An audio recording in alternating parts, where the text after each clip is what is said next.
There you go. Forward. Hard work. Hard work. Hard work. Hard work. Hard work. There you go. Forward. Hard work. Hard work. Hard work. Hard work. Hard work. There you go. Forward. Hard work. Hard work. Hard work. Fall in.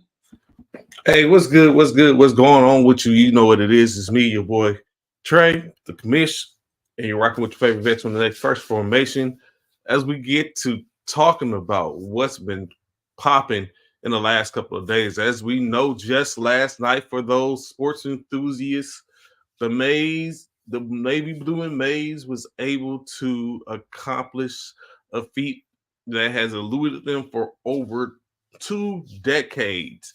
They were able to tap in and slay the beast and become champions. So we're going to basically talk about that, engage. We just went through a whole season of NFL regular season football. Now the wild card is upon us, which means playoffs is in full effect. That's coming down. We're going to get to talking about those journeys into that for some of the teams. Of course, later on in the week, we'll get to who we think is going to win those wild card games, prediction Super Bowl, now that you know the 7 teams, a little NBA, all that's going down. So definitely glad that y'all are here and tap in. For those that end up tapping in, you always know we can check the recorded version of the show on all our platforms, being Facebook, Twitter, YouTube, Twitch, LinkedIn, as well as Instagram.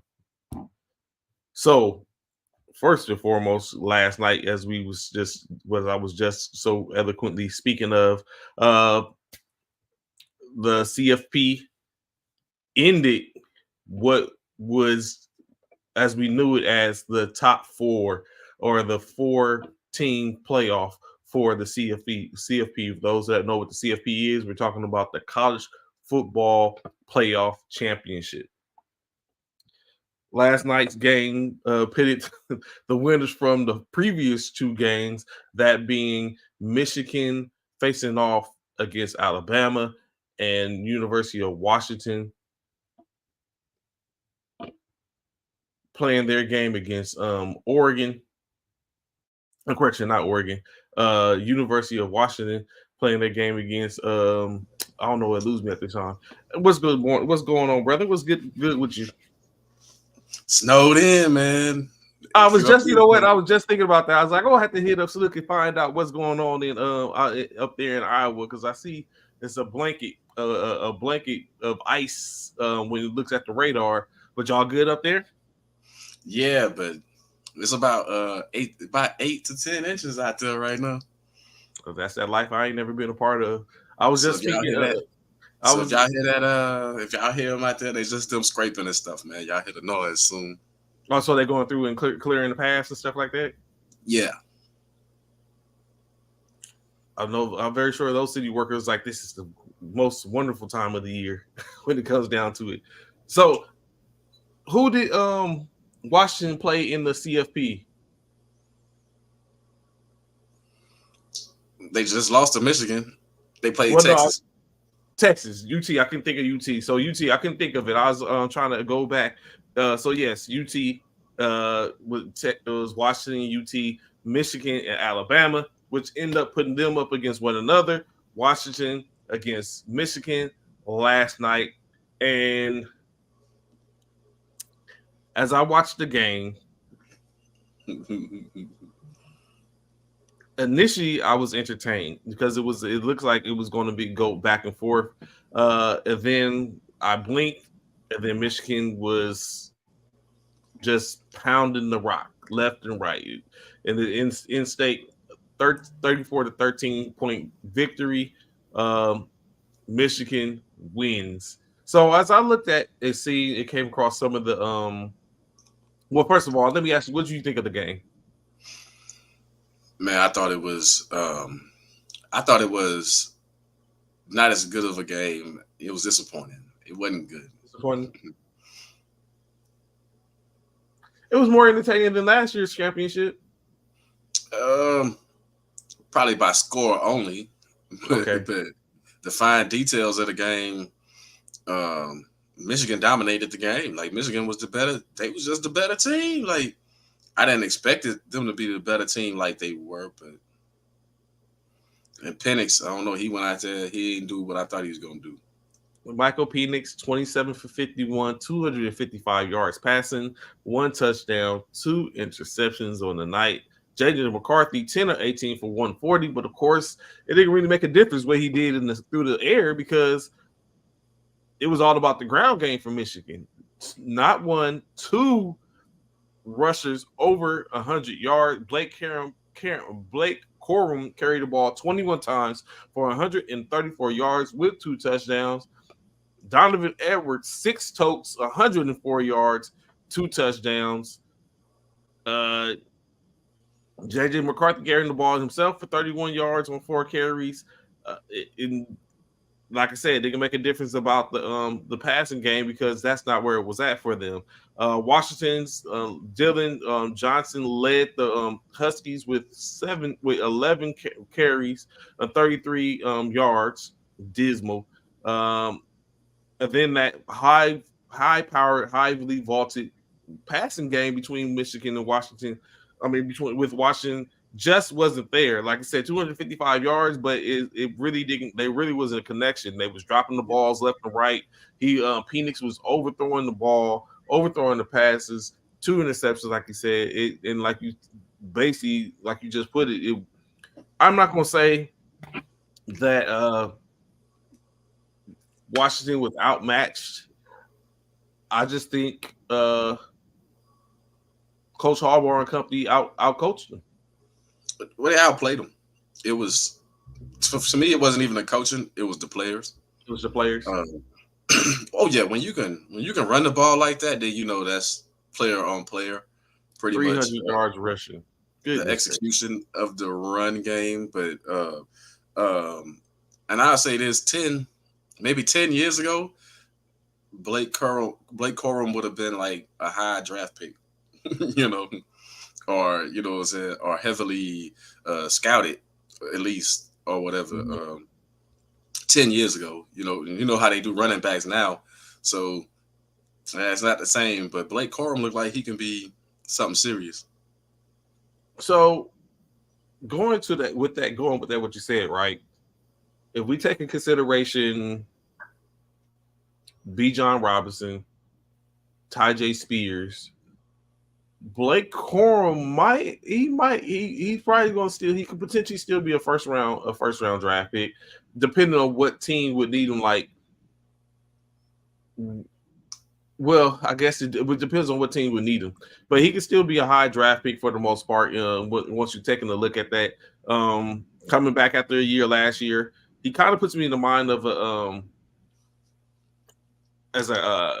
Connor in a sense, which I was still thinking about the other day. Is like, why did Pittsburgh let him go? But I mean, I guess they had their eyes on something bigger. But in-state, Michael Penix Jr., I don't know what to say for it. Was he flustered? Was it the defense, or was the lights too big? It seemed like he tried his darnest, but just didn't. The card it just wasn't in cards.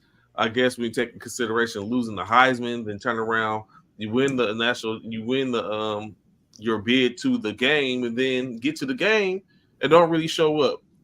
Looking at that, where do you think Penix goes in the draft? He still goes high as a draft pick. Somewhere in the top 10. Somewhere in the top 10 he going. Oh, you still consider him a first round draft pick? Oh yeah, he going top 10. Because quarterbacks are at a premium. I'm sure somebody already got their eye on what they want and all the stuff that he can do. That stuff is in now. The pocket quarterback is not there no more. So I think the right team, they'll pick him up early in the draft. I don't see him falling out of the top 10.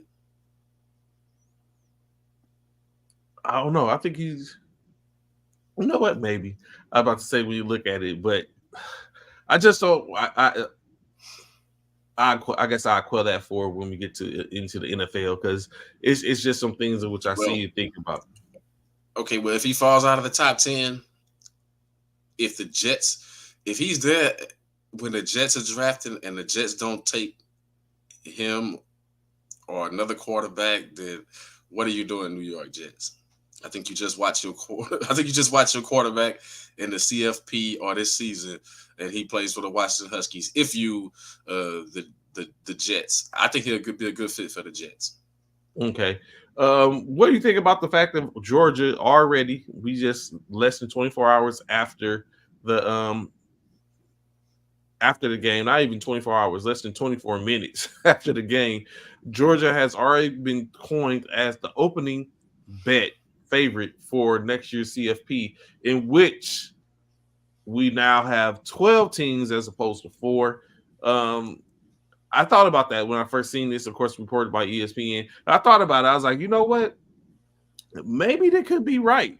Like, could Georgia, if a 12 team playoff was played this year, could Georgia had been the victor in that case? Or do you think Georgia is kind of like we're putting too much onus on Georgia because of those first 2 championships and they weren't there because they couldn't compete at the end of the day, any given Saturday. Well,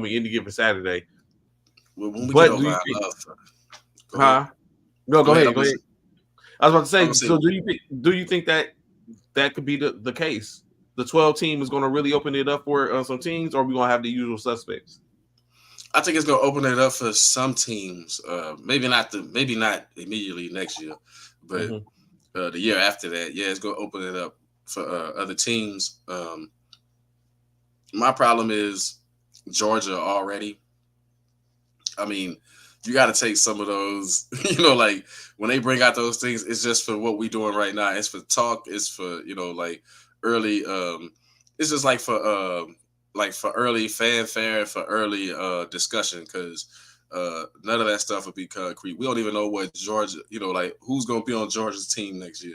I mean, so right now you're basing it like they always did Alabama. You're basing it off the coach, right? You're basing Mm-hmm. it off of what's his name, Kirby Smart, right? Very smart. Because you don't know what his recruits are going to look like, what his team's going to look like next year. So DeBoer, coach of the University of Washington, stated that he felt like his team wasn't that far off What? for the championship. You lost by 21. You didn't lose by a point. You didn't Thoroughly, though. you didn't stop the rush. But I will say this: the Pac-12 teams, though most of them played pretty good, I can't think of one that was good defensively. I mean, to be honest, like if you saw the games between Washington and Oregon, it was like a race to the finish. Pretty much, it was like so you really didn't see a Pac-12 team with a defense. I It was will all give offense. I'll give Big Ten. I get a Big Ten credit for that. Like the Big Ten, I think at least this year for the most part had the stronger defenses. Penn State, Iowa. The only reason they was ranked was because of defense. They darn sure didn't have no offense. I mean, I'm just saying, like you see what Michigan did. They went 15-0. And on the defensive side, they didn't really give up. A lot of their games weren't even close, really. Like as far as them giving up points and stuff like that. So I think the Big Ten just had better. They were better defensively than most people would have thought this year. Definitely, without a doubt. And I mean, and so with that being said, what is the expectancy? Where do you think those Pac-12 teams end up finishing next year in the Big Ten? Like, basically, we just had a microcosm of what we could potentially be seeing next year, as the University of Washington will be going on to the Big Ten next year. Currently, the Big Ten is the 3-time defending champion. Michigan is the 3-time defending Big Ten champion. I hope that's not what we have to see with those teams, i.e., Oregon, USC, UCLA, and Washington, going over to the Big Ten next year. I don't know. Do you think they can compete? Yeah, I think they can compete because the offensive talent is so good. Okay. The offensive talent is so good, so you're gonna be able to compete. But I think it's gonna make them. I think it's gonna make those teams get their defense up. Like now you got to focus on the other side of the ball. Like if you Lincoln Riley, you're gonna have to focus on the other side of the ball now. You're gonna have to put some defense together if you wanna if you really want to maintain. And then it's gonna force on the other end. It's gonna force schools like Penn State to get better offenses. Like you're gonna have to get better offense if you want to stay afloat in the Big Ten. Same thing for the Iowas and stuff like that. You got to get better. So I think it's a challenge on both sides. One, the teams coming in gonna need defense, and the team and the other team's gonna need offense. It's going to be a wild one. CFP next year, 12 team opening. We're going to see how it goes down when you open up the field from a competitive standpoint. Definitely, I think it's going to end up making a difference. But of course, we got a whole nother year to wait before we can even remotely see what that looks like. Let's go into the topic, the huger topic, the NFL. So, Yeah. the NFL. Basically, were you not entertained by the last few games for the NFL this year? It was a good week of football. I think I posted that, like, good end to the regular season. Some of those games, well, a lot of those games was pretty good, and man, some surprises took place. Well, one surprise really messed up. One surprise and disappointment messed up everything, Trey. Like, for real. Pittsburgh, you're welcome. But you know what? I guess I heard you talking like this was for slips. In state, they had to simply look at like, you know what? They out there they talking do us greasy. Big T after lunch, do us greasies. So my brother, of course, he's a huge Don. Y'all see him on here sometimes. He's a huge Pittsburgh Steelers fan. Of course, that comes back from following Troy Polamalu back in the day. So he just stuck there, black and yellow. So he said he messaged me over the weekend. It's like he is content because the Steelers got in. Basically, he was content with their whole division. He's like the division showed up this year. So he's like he's content with that. Anything on top of that is just whipped cream, nuts, and cherries at the end state. When you look at, of course, the Baltimore Ravens locked up the number 1 seed a couple of days ago. Hence the reason why they didn't play their players. The Buffalo Bills pulled it out in a game versus Miami to where it was always the speculation is that Tua cannot get the job done. He had his opportunity. All they had to do was win, and they couldn't get that taken care of. Chiefs come in at the third. Your home state, the Texans, back in the playoffs, pulling up, and not just in the playoffs, hosting a home playoff game. That's division champion. Wow. Division champions hosting, pulling up. The Cleveland Browns, 4 quarterbacks, and all 4 none of them was the starter. Although the starter did get them 5-1. But interesting enough, they call my man off the couch, Joe Flacco. Joe Cool himself, and now he has them in the playoffs, getting ready to play a playoff game. The Dolphins rose from the ashes just to fall back to them and hover over them at the end state, coming at the 6th seed, and the Pittsburgh Steelers with 17 consecutive winning seasons for Coach Mike Conley, getting in with the 7th seed in state. So before we go into the NFC, let's break down this AFC for the most part. Not necessarily about who is going to be the winner, but when it comes down, the strengths and weaknesses of their of these divisions in your opinion? And like you just said, it came down to the Texans, the Dolphins, the Bills, and the Colts. For the most part, had it where, and not to mention Jaguars. Like we keep, even though the Jaguars are I was left gonna out, say the collapse of the Jaguars is what changed that whole board. It was like that. It's like playing what was that, Tetris?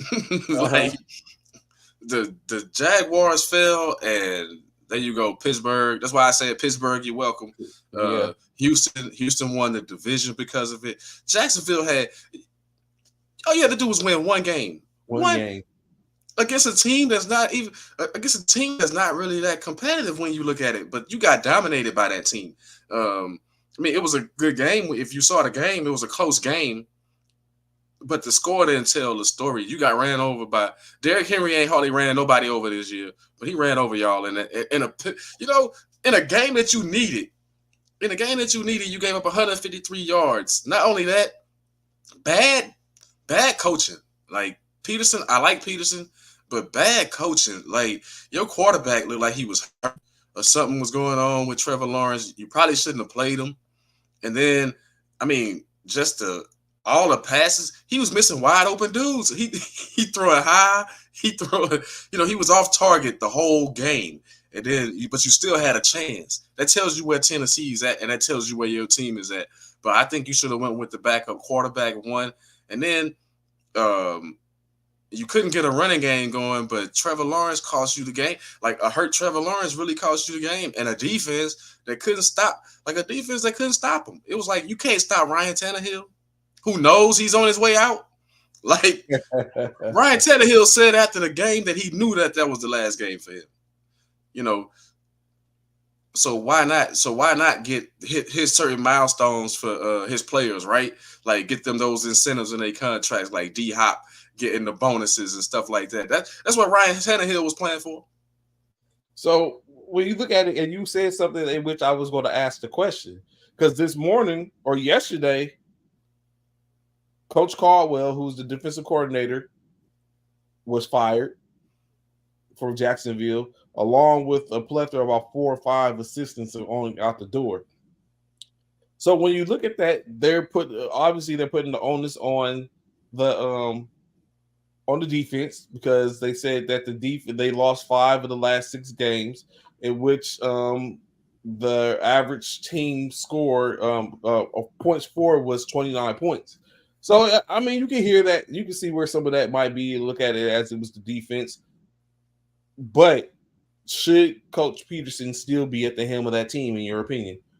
Well, because you won't find any coach better, and he showed you last year a glimpse of what that team could be if everybody playing together. So I think you give Peterson another chance, but you tell him, man, hey, look, we got to have something else working. Like I think, like I said, Trevor Lawrence was hurt, so it was. I mean, so you saying basically what Peterson said was that a hurt Trevor Lawrence with a shoulder injury or whatever injury he had, throwing high or whatever. Was better than they backup, gave him a better chance to win than a backup. So like a 50-60% Trevor Lawrence, he'll never admit that he was hurt. Players ain't gonna admit it, but you could definitely tell someone right, because he ain't the most accurate, but he more accurate than what I saw this past game. So it's like that's when your coach saying that, hey, I'm riding with my guy. Like I don't trust the backup, so I'm riding with my guy in a game like this. Almost similar to what Michael Penix last night. You can tell he was hurt, stayed in the game, and like you said, it does more harm than it does good when you do that type of stuff. Even I can think back a couple of years ago with Caleb Williams in the Pac-12 championship against Utah. Obviously hurt. It's like, why do you keep him in the game? Because now we're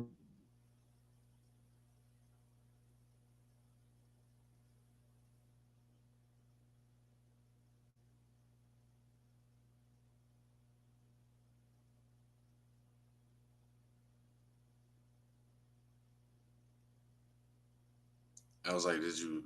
But definitely, like you said, I could agree with you. Buffalo Bills and the Miami Dolphins. Tua. I guess that's all you can say. Like, evidently he's. I ain't gonna say. Is he not ready? Is that what it is? Or have we seen his ceiling? Look, here's the thing. It has nothing. Them getting beat by Buffalo. Buffalo smacked them again. Even though the score was 21-14, so you say, man, the game was close. But if you watch the game, Buffalo went up and down the field, and if it wasn't for Josh Allen, my post was Josh Allen is a turnover machine. If it wasn't for Josh Allen turning that ball over a bunch, they probably would have put another 40 points up on the board against those dudes. For real, they probably would have, like he turned the ball over 2-3 times in the red zone alone. So you looking at probably more touchdowns on there. You add those three, put 3 touchdowns on there. That's 40-something to whatever, 40-something to 14. I mean, the Dolphins, it wasn't just Tua. They defense, they have to do something defense if they want to make a playoff run. They defense was sorry. And then on the offensive side, I told you, I've been telling you all year long, it's the same thing. If you mess their timing up, push Tyreek Hill around a little bit. They didn't have Waddle. They didn't have Waddle, they didn't have Mostert, but they still had something. But if you push those dudes around a little bit, then Tua becomes like a whole different quarterback because he can't get the ball out as quick as he wants to. When you make him hold the ball, his decision making not that good. And if you saw throughout the game, they defense on the field, and McDaniels is talking to Tua. It's like, hey man, you ain't paying attention to how sorry your defense playing. Like you talking to Tua. What are you talking to Tua for? Offense not on the field. You need, you know what I'm saying? You need to be talking to your defensive coordinator. We got to do something to stop Josh Allen. You know what I mean? Like we got to do something. We got to do something. Like for real. Like I know they missing Chubb. They was missing some defensive pieces too, but.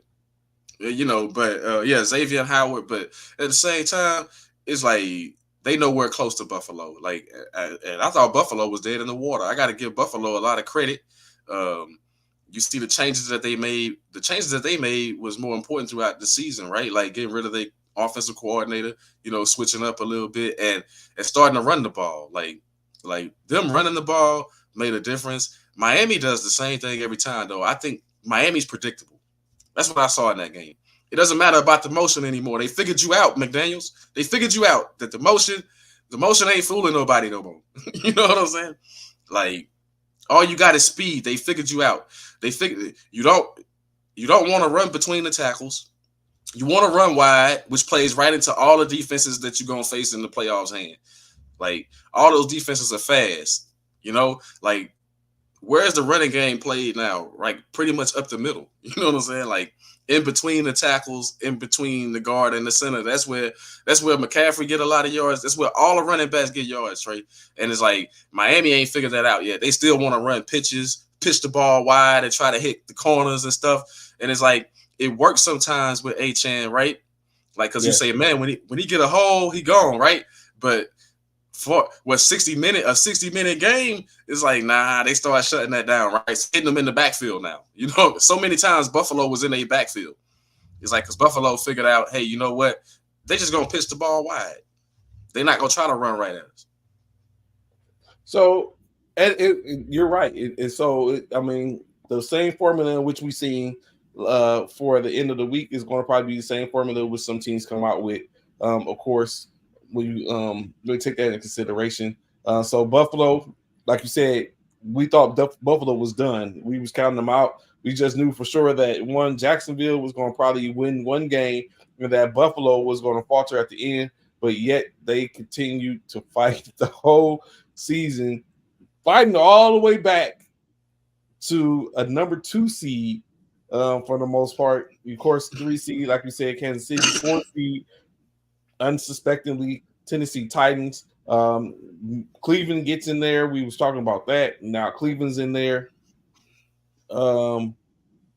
Pittsburgh. We didn't see a Cincinnati, of course, with Joe Burrow out. We couldn't expect much from that. Jacksonville, Indianapolis Colts. They had a hard fought season this year as well. It's so unfortunate that they had to sit up and get the horns and wasn't able to get in where they probably was more deserving of. Well, Minshew blew it. You blew it in the end. You had a chance and you blew it. Plain and simple. They say it's whatever the guy name is, Goodson, but um, I blame why Steichen was and Minshew. why was Taylor pulled from the game? I mean, I blame. See, that's what I'm saying. That's why I blame the coach. Like I tell you, like I'm gonna go back to your coach. I'm gonna go back to your coach. Your coach do the same thing, right? Shanahan in big games like that, you go away from your bread and butter. It's like, why isn't Taylor on the field on a fourth down situation that you need desperately, man? Why he ain't on the field? Like that's because the coach trying to he trying to outsmart the other team instead of going with his guns, instead of sticking to his guns and making the play. of course. Welcome to the show, Coach Paris. You know what I'm saying? Yeah, this year's First Formations Fantasy Champion. It's interesting, right? And I didn't think about it till last night. Coach Paris has been in the first formation fantasy football championships. Last year, he played against Bishop, which I always say that's an asterisk win because of it. So this year was a little bit different. Of course, Bishop was trash this year in fantasy in the first formation league. So the road went through me to start off Coach Paris. And I was like, I sit and watched him come up slowly but surely because he had an off season initially. I guess some of it was also due to the fact they was doing the getting ready for the all army service. I mean all service games.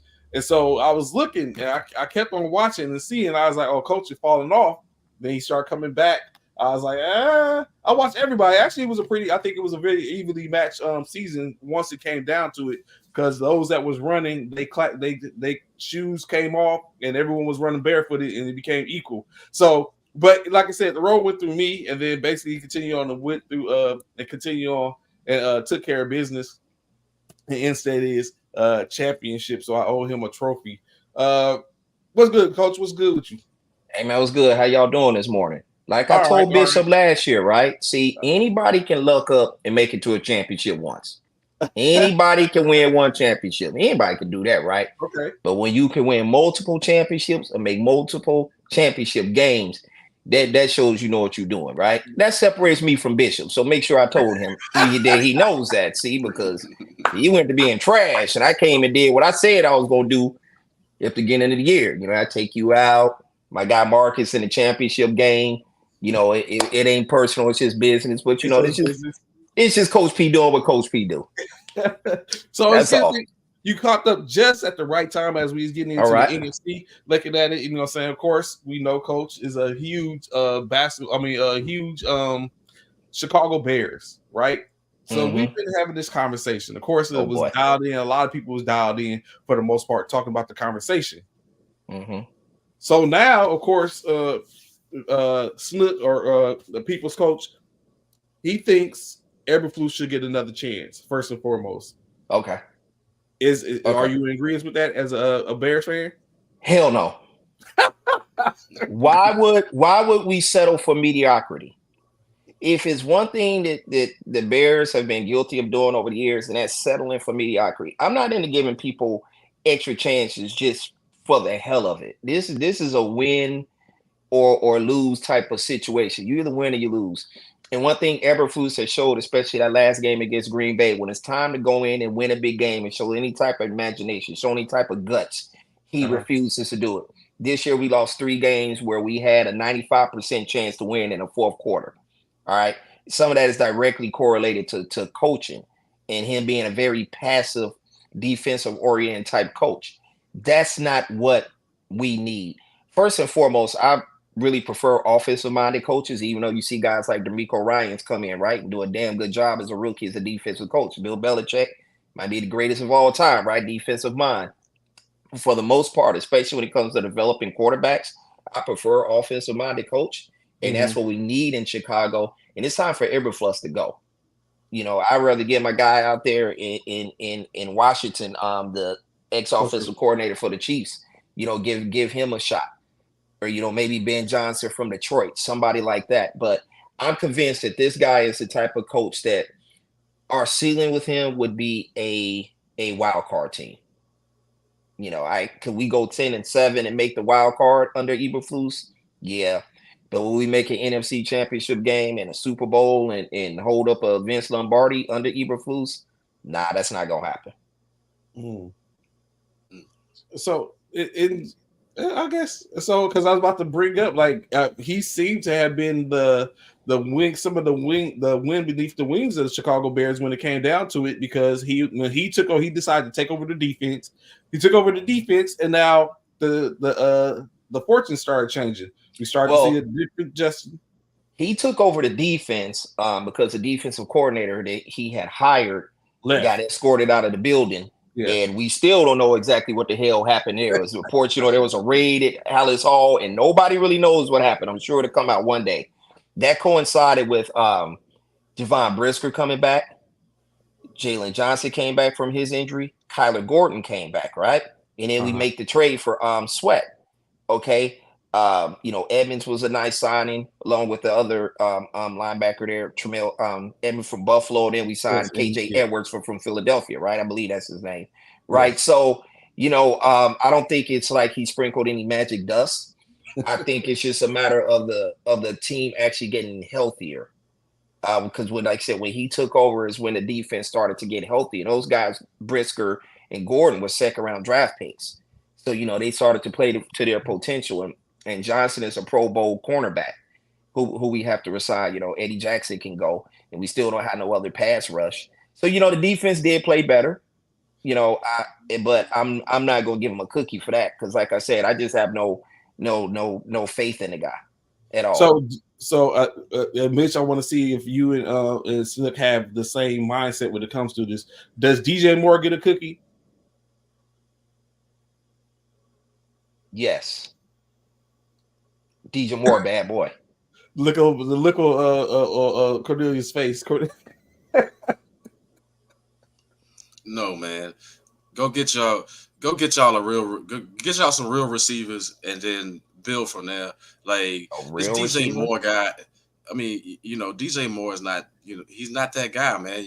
That's why Carolina didn't have much stock. I mean, Carolina's sorry anyway. It's like DJ Moore would be a good number 2, but as far as a number 1, you got to go get you a number 1.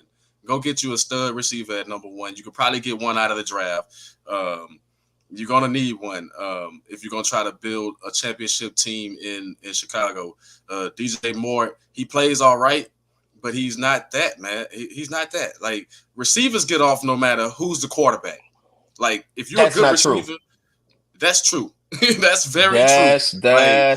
There's the only certain receivers are quarterback proof. Otherwise, if you look at somebody in Pittsburgh, like Pickens, right? He's quarterback proof, okay? He's not quarterback proof. We've seen these guys fall off. Now, for you to say that DJ Moore isn't that guy. When he touches the ball, what does Pickens do? That's all I'm saying. When he touches the ball, but look, DJ Moore just had 96 catches, 1,300 yards, 8 or 9 touchdowns. Now, is he CeeDee Lamb? No. Is he Jefferson? No. Is he Jamar Chase? No. Is he in my opinion, a number 1 wide receiver in the NFL? Yes. Now, do the Bears need to add more receivers? Of course. Would I take Marvin Harrison Jr.? Oh, hell yes, I would. Would I take the kid Neighbors out of LSU? Yep. The kid out of Washington? Most definitely, right? But I don't think that's in any way incriminating to DJ Moore and in his ability and what he can do. Now, if you want to talk the Bears and you want to look at that rest of the offense, right? There was no other receiving threats out of there, especially after Mooney got hurt. Okay, Mooney gets hurt. You got Cole Kmet at tight end, but otherwise the wide receiver were Vernelius Jones out there and Scott and the bad St. Brown, the brother that's real good up there in Detroit, and we got the one that ain't good. So those, yeah, they hear that cat. So those are the cats that we running out there. So the offense after DJ Moore at that wide receiver is, poop. That's why everybody's saying, hey, the Bears need to get more wide receivers. It's not so much a shot at DJ Moore, because after watching him this year and watching him before in Carolina and saw the success he had with some of those quarterbacks there, it's evident to me, okay, this cat can do what he does no matter, who's throwing him the ball. He's still going to get open. He's still going to make plays. Hell, when the Bears went to that rookie Backnet this year, he still was making plays, right? So as far as DJ Moore, that's the least of our concerns there in Chicago. He's down on the bottom pole, down on the totem pole of what we have to do addressing this off season. So, and then of course, the last bringing up the off season, Justin Fields, is he a mainstay now in your opinion, or does he go out the door? Man, I go back and forth on this like 20 times a day. Whatever I'm gonna say now, if you ask me in 15 minutes, I'll probably have a different damn opinion. For real. Because I'm really conflicted, man. You know, I'm conflicted. If you would have asked me this back in August, I was all in on Caleb Williams. You know, I really was. I was like, okay, this guy. But then I'm going through the season and I'm watching him, and I see where, you know, he lights up, you know, the lesser competition, you know, Arizona State and teams like that.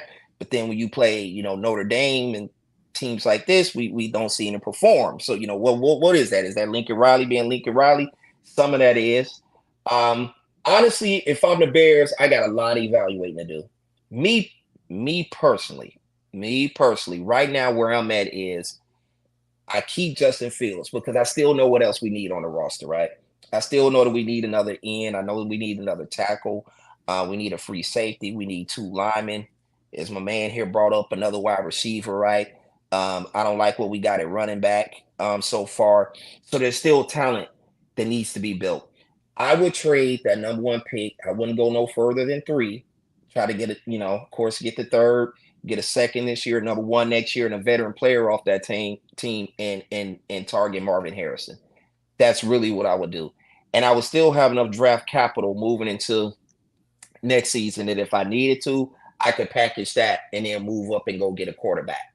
But it's going to be a hell of a decision. Like I said, right now, I keep Justin Fields. Now, let's say Atlanta called me right now and said, hey, we'll give you our number 1 draft pick for Justin Fields. Justin Fields asked for me going to Atlanta, and I would take their number 1 and then draft Caleb Williams. That's exactly what I would do. So I see. Slip. You agree? That's you want to say? I think it's. I'm fearful, right? Yeah. Go ahead. So, I was gonna say, I've been pulling for Justin Fields. I've been telling y'all he much better than what people think. It's just the coaching. You got new coaches. If you keep playing for different coaches, what are you gonna give? Like, and how are you gonna get settled in? I think that Atlanta move. I think that Atlanta move is great too. Like, if you're gonna get rid of him, make a deal with Atlanta, because I think Justin Fields would make Atlanta. Atlanta would be a playoff team right away. We got to think that the coach, like, you got to think a lot of these coaches are new and they never coached before. They inexperienced, so they just getting their cracks at all that stuff. Like, so you really got to look at it like, what you gonna get on your squad? I think Justin Fields would be fine in Chicago if they start putting pieces around like he was saying. I would go. Like I said, I was mad when they traded their defense away. So you got to build defense, but you got to get an offensive line too. You got to get a little bit better on the offensive line so your quarterback's not running for their life out there. 100% agreed. 100% agreed. Of course, I think Justin is safe now. I think he's decided. I wish, I prefer Justin had been in San Francisco, but that's another story. But now when you look at it, when it comes down to it, I just don't know about the whole Caleb Williams thing. So one thing for me, when I look at it, in which we were just talking about it earlier, the Pac-12 offensive juggernauts, right? But they can't compete when someone shuts down on offense. Is what we've seen. So playing against one another was, like he said, first, it was just an all-out sprint. First one to the finish line. That's how we're going to do. It's nothing else. Just run through. We're not going over obstacles. We just running through obstacles. And whatever happens, happens. Whoever has the moxie at the end, that's where it is.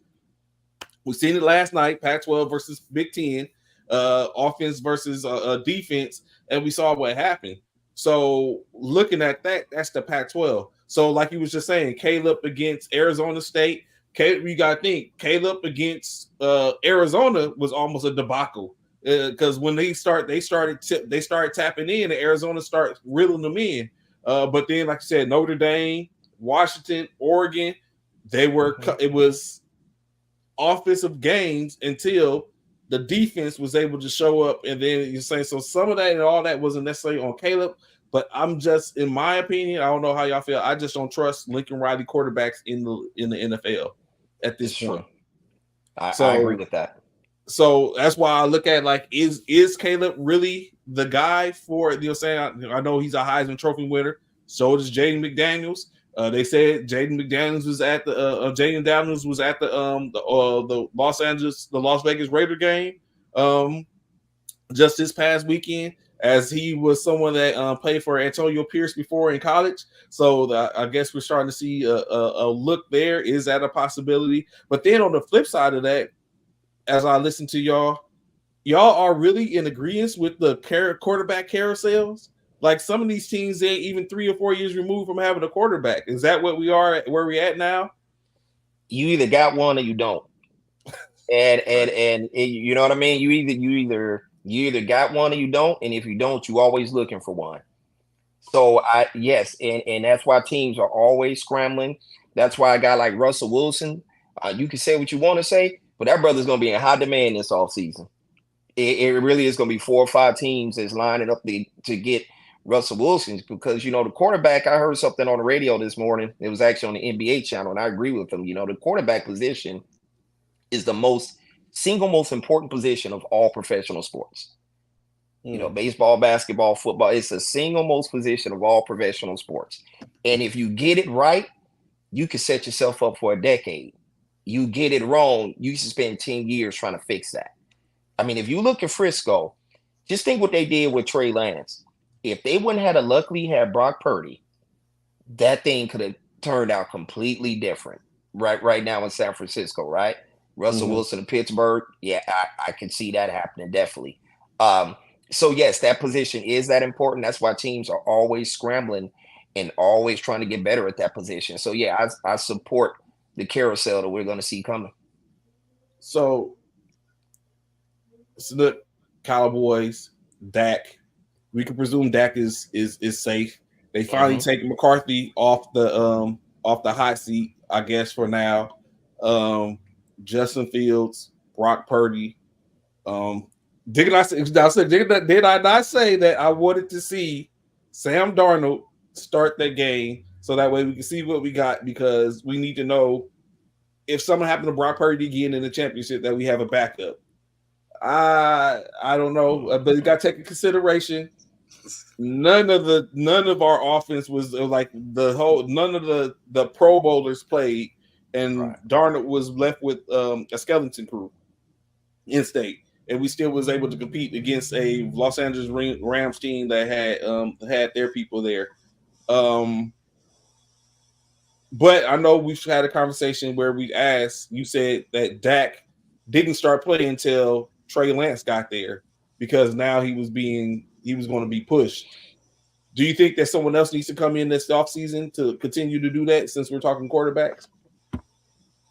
I think all teams need a challenge. Like you see these quarterbacks, they too comfortable, man. Like, if you know you the man, then you too comfortable. It's like sometimes it's a good thing and sometimes it's a bad thing. Like, look at what the Jets did. Like the Jets, they made the bad move, right? Because Aaron Rodgers was supposed to be the man. Aaron Rodgers got hurt the first game of the year. Then what happened? Then what's Zach Wilson supposed to do when they don't even want him, right? Like, they don't even want him. So he uncomfortable. All season long, he uncomfortable because they don't want him. All the talk is like, oh, he's just there. So if you're the Jets, why did you keep a guy that you didn't want? Why didn't you let Mike White go and sit behind Tua? You could have paid Mike White to be your backup, right? Why didn't you do that? Like, because you were so sold on Aaron Rodgers. Like, it costs you when you just riding with one person all the time and you ain't bringing nobody in that could challenge. Like, Brock Purdy, he comfortable, right? Because Darnold not going to really challenge him. like, did you see what Darnold did? Like Darnold clearly lost the game in the end. Who fumbled the ball? Who cost him the game? He fumbled the ball and nobody hit him. I'm just saying, you got to have some competition for some of these quarterbacks. You got to have competition. Like I think that's a good Mahomes, thing. I think Mahomes different. right. Lamar Jackson different, right? It's no challenge in them. But Dak needs competition. He got his job off competition, right? He took his job from Romo. I think that's a very good point because in the past, if you remember, it's always been with quarterbacks, you always want them comfortable, right? So you really don't want them looking over their shoulder. And it seems like a lot of teams, because a lot of quarterbacks got hurt this year. And when you watch some of these backups play, you like, man, where the hell did they find this dude? Like the cat that the Minnesota was going to run out there before they went to Mullins. That guy was horrible, man. The dude we had with the Bears, that rookie, that dude was horrible. So I think that that whole, well, we don't want him to feel uncomfortable. Nah, man. Hey, that dude number 2 is behind you, and nobody likes a quarterback controversy. But if you can't get it done, I got to look at somebody else. And maybe he's right. Maybe Dak does need that type of, constant pressure. I think with Dak, though, I just feel like Dak just needs to come through in the playoffs now. That's the only thing he hasn't done is lining up for him. Now it's time for him to play good in the playoff games. Even if they lose, you can still play good, if that makes sense, right? Not the typical debacle that we've seen from him. So I think if he does that, then he'll answer a lot of questions. Because, he's still got pretty prime years left in him. And like Drunk is saying, like, are we harder on Dak than we are other quarterbacks, honestly? I mean, I know Slick is hard on the whole team. Like, they can win. And he'd be like, they can guard, they can block on the backside. Like, so, but I think so. Does Dak get a lot of criticism, unfortunately? Some of it is because, it's Dallas. And Dallas being Dallas, and their fans and the media and everything else, they're on TV all the damn time. They have a good team, good roster, right? So I think Dak is he's under the microscope a lot, because I think half of it is just because he's in Dallas and his play is just so, sometimes he looks like the best dude in the world. Then he'll go to back-to-back games like in Buffalo and Miami, and we like, okay, what the hell just happened? They really should have lost the Detroit game too, but thank Dan Campbell for screwing that up. That'd have been a 3-game losing streak.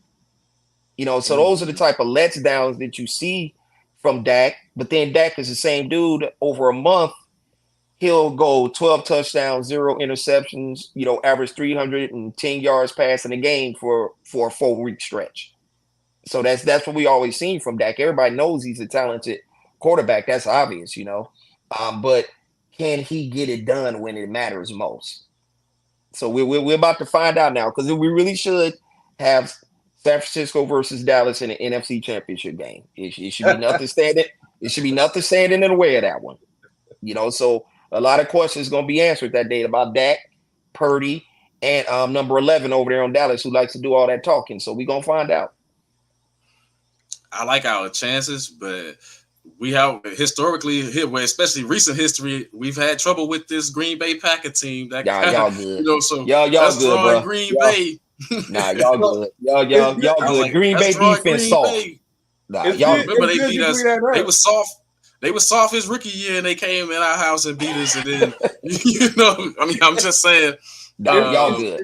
It's funny you bring that up, right? So, what do you think of Jordan Love? We was just talking about quarterbacks sitting behind people and stuff like that, and we was talking about people looking over their shoulder. Do you think potentially Aaron Rodgers' initial accession of when he was talking about why is he here and all that type of stuff, was that a glimpse of this? Because Jordan Love, first year out to Green Bay playoffs. Hey, those cats know. I'm trying to remember who the quarterback wasn't. It who was the guy to say it's not my job to be a coach? Was that my man that's in Cleveland now? I'm trying to remember the quarterback a couple years ago. They brought in a rookie, and he's like, "That ain't my job." Was it Flacco? No, it was. I think Flacco. Was it Tannehill? Yes, it was Tannehill. Okay, yeah, those they know, man. They know, they can feel it. Just by watching them on the field, they can see a couple throws, and they know, like, okay, one day this cat really can, take my job, or they can tell and go, I'm good over here. This dude ain't it. Either on the field or the film room, they could tell. So Aaron Rodgers knew what was going to happen to him. He could see it. He could see it on the wall. Yeah, he saw it. I think it Jordan is. Love. I think it's Jordan Love sitting back and then getting that experience with a quarterback like Aaron Rodgers. You look at Mason Rudolph. That's why I thought he was the better quarterback, Trey. And I was saying it weeks ago that he was the better choice for Pittsburgh. They never should have went to Trubisky. They should have went straight to Rudolph because he played behind Big Ben. He sat there and watched Big Ben. He played in clutch moments. If it wasn't for him, Mike Tomlin's streak would have been broke a few years ago, remember? You know what I'm saying? But Rudolph came and saved the day. So that's why I was like, you go straight to Rudolph, man. You go with the most experienced guy that watched his other guy play, that watched the Super Bowl guy play. You know what I'm saying? The Super Bowl champion play. Agreed, 100%. Never go to Mitch Trubisky.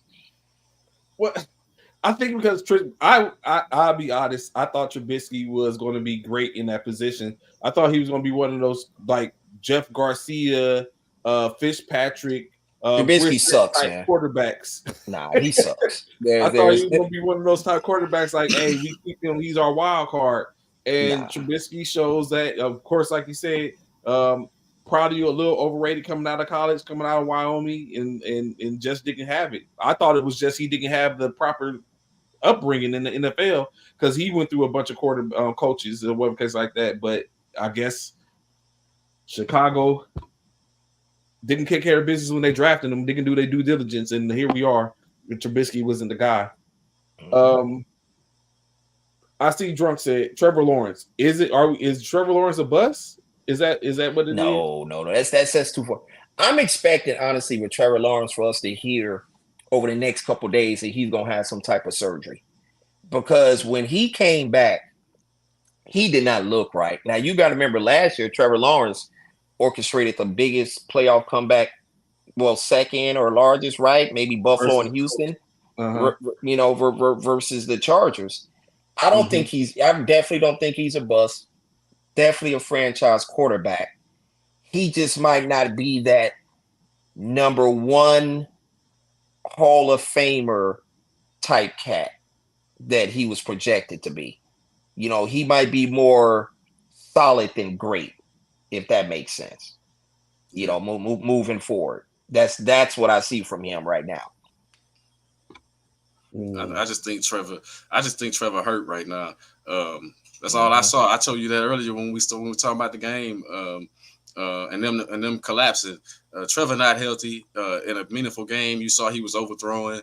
I agree. They're gonna say something wrong with him, but at the same time, I think some people reach their peak a little bit different, right?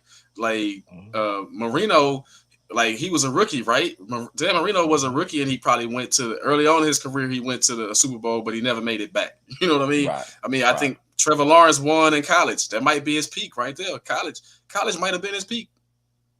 Speaking of peaks, here's a question for y'all because I get off here in a few and go to work. Unfortunately, I could do this all day. When it comes to Jalen Hurts, is it possible that we're seeing with Jalen Hurts what we once saw with Carson Wentz? Well, remember when Carson Wentz had that one season where he really was going to win the MVP and then they paid him? Did we just see Jalen Hurts have a special season last year, get paid, and now we're seeing the real Jalen Hurts? Or is this year just sort of an off season? What y'all think? So I'll go first. I think we're seeing the product of Lincoln Riley, as we sit up and talked about before. So I think what gave Jalen Hurts a reprieve is he also had a little Nick Saban in him. So now we see a difference. Now we're starting to see because he has the same weapons, if not more. I mean, Miles Sanders. The difference of Miles Sanders in Philadelphia compared to Miles Sanders in Carolina and Swift, like he got a little bit better. So he had the same amount of weapons, if not more. He only lost a couple of players defensively, in which they still were dominant. They were 10-1 at before they start falling off. So I think what we're seeing is who Jalen Hurts is, and that's in state where he's not like we know a definite is the tush push because of his ability to move and push people along. And I'm saying his strength in his legs and thighs. So that's garnering. But besides that, I think we're starting to see who Jalen Hurts is. And it tends to waver depending on, just like anyone else, depending on what offense, because he's not that person like Slick was talking about. He's not Mahomes or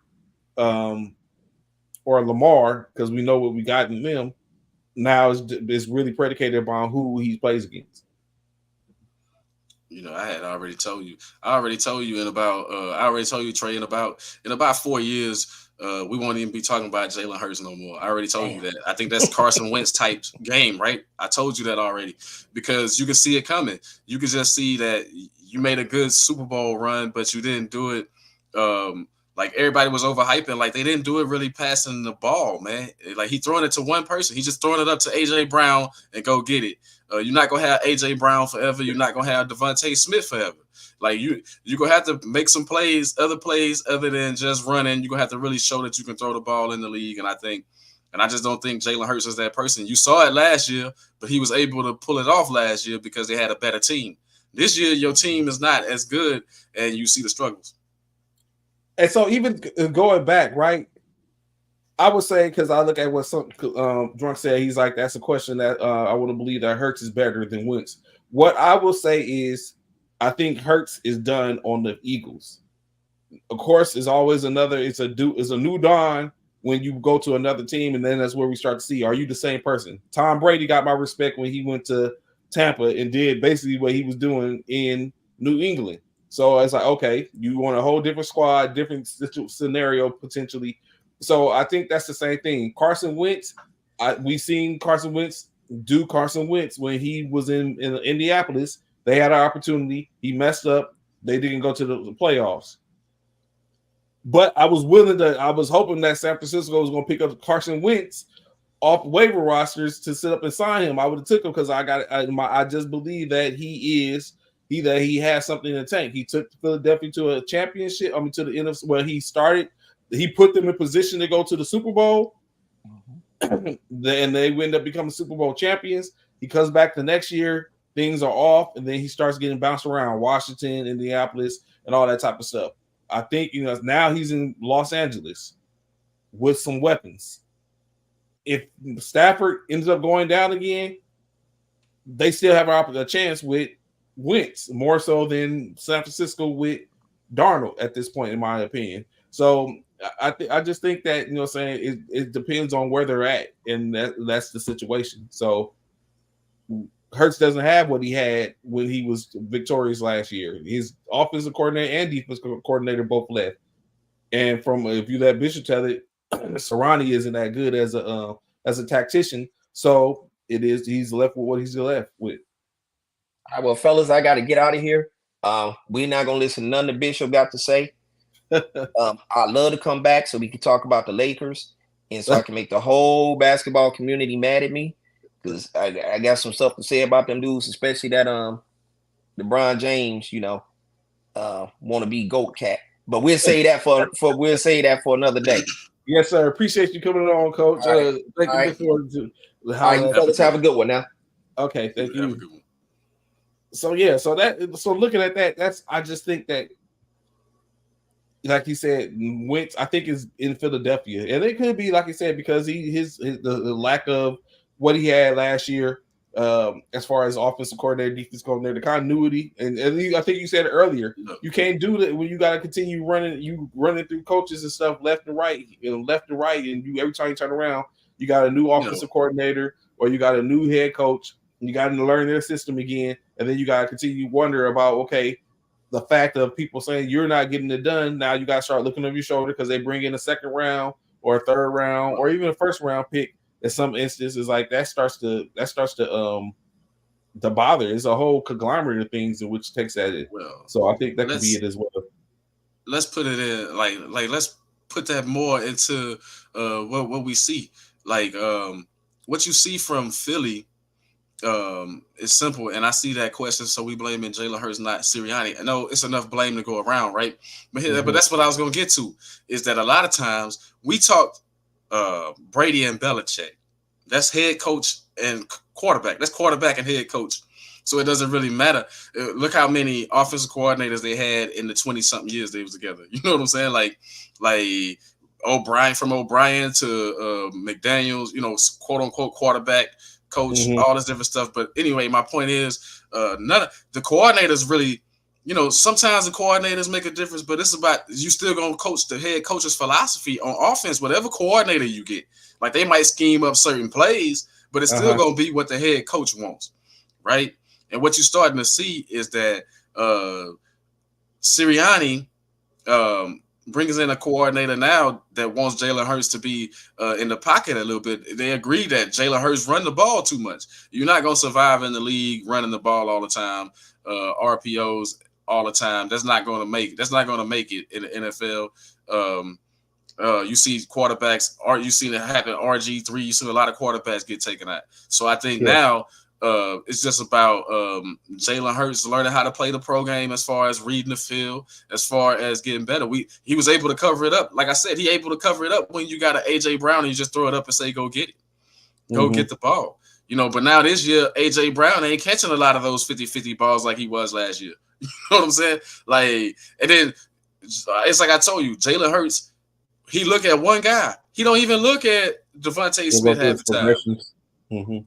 You know, he don't look at Goddard. He don't look at Dallas Goddard like he should. Like, these are plays. When you see Devontae Smith get the ball, you can definitely tell that's a play that was called to go to Devontae Smith first. You feel what I'm saying? Like, the same thing with Goddard. It's not because he reading the field. It's not because, you know, he going through progressions or whatever. Even when he scrambles, he not reading the field. When he scramble, he looking at one guy. So, and like you said, it's not trying to sub in. He's a good player. You just don't know if he's the right player, because take in consideration Detroit, right? You swap quarterbacks. All that time Matthew Stafford was in Detroit, still 20, 30 years, no playoff appearance. You switched Matthew Stafford with Jared Goff. Jared Goff, prior to being switched, was a Super Bowl quarterback. You switch Jared Goff and Matthew Stafford. You bring a gunslinger to Los Angeles with that offense that they had. Then you get a Super Bowl. And they bring in Odell Beckham, some help on defense. You get a Super Bowl. You get a Super Bowl winning quarterback. Jared Goff goes to Detroit. Within 3 years, has them back in the playoffs. Now that could be Jared Goff. That could be the Coach Campbell. Because Coach Campbell, in any case, you go that. But what you, in my opinion, although I hate to say it, not saying it's going to be during this year, it's not going to be this year. But when you look at it, Jared Goff, again, prior to leaving Los Angeles and going to Detroit, was a Super Bowl quarterback. Now he's in Detroit. 30 years later, after all that, with the same Stafford that was there that had won the Super Bowl, now you put it in a position to where they're in the playoffs. So you might start to deduct that, okay, Jared Goff might know a little something, might know what he's doing, or maybe it was McVay. McVay got Goff to the Super Bowl. He got Stafford to the Super Bowl. So we're going to see what happens in Detroit this coming weekend to see how that goes down. I'm thinking the Rams. Look, I'm thinking McVay finna go and beat Detroit in Detroit. And this is why I say that. Because McVay knows exactly what Jared Goff was. When you going against the coach that got rid of you. So Jared Goff got to prove to McVay that I am that guy. And he can prove that because I like Dan Campbell. I just don't think Dan Campbell is on McVay's level, right? I think that matchup going to come down to those two quarterbacks trying to, and those coaches trying to show each other what's what. I know Dan Campbell's mentality going to be, that's the team that didn't want you, so go out there and do your thing. But you got to remember this. Jared Goff, they won 12 games this year. They won 12 games. But you got to look at it this way, though. If you saw their games, Jared Goff throws the ball to the other team quite a bit in the games. They just dropped the interceptions. Like, he would have had way more interceptions if especially in the divisional games. Those dudes, the Vikings was dropping interceptions, the Packers was dropping interceptions, the Bears dropping interceptions. It's like, hey, Jared Goff is going to throw the ball to the other team at least twice a game. So your question is, can the Detroit defense overcome his mistakes? Because now it's about to be the playoff time, and now you're going to see it.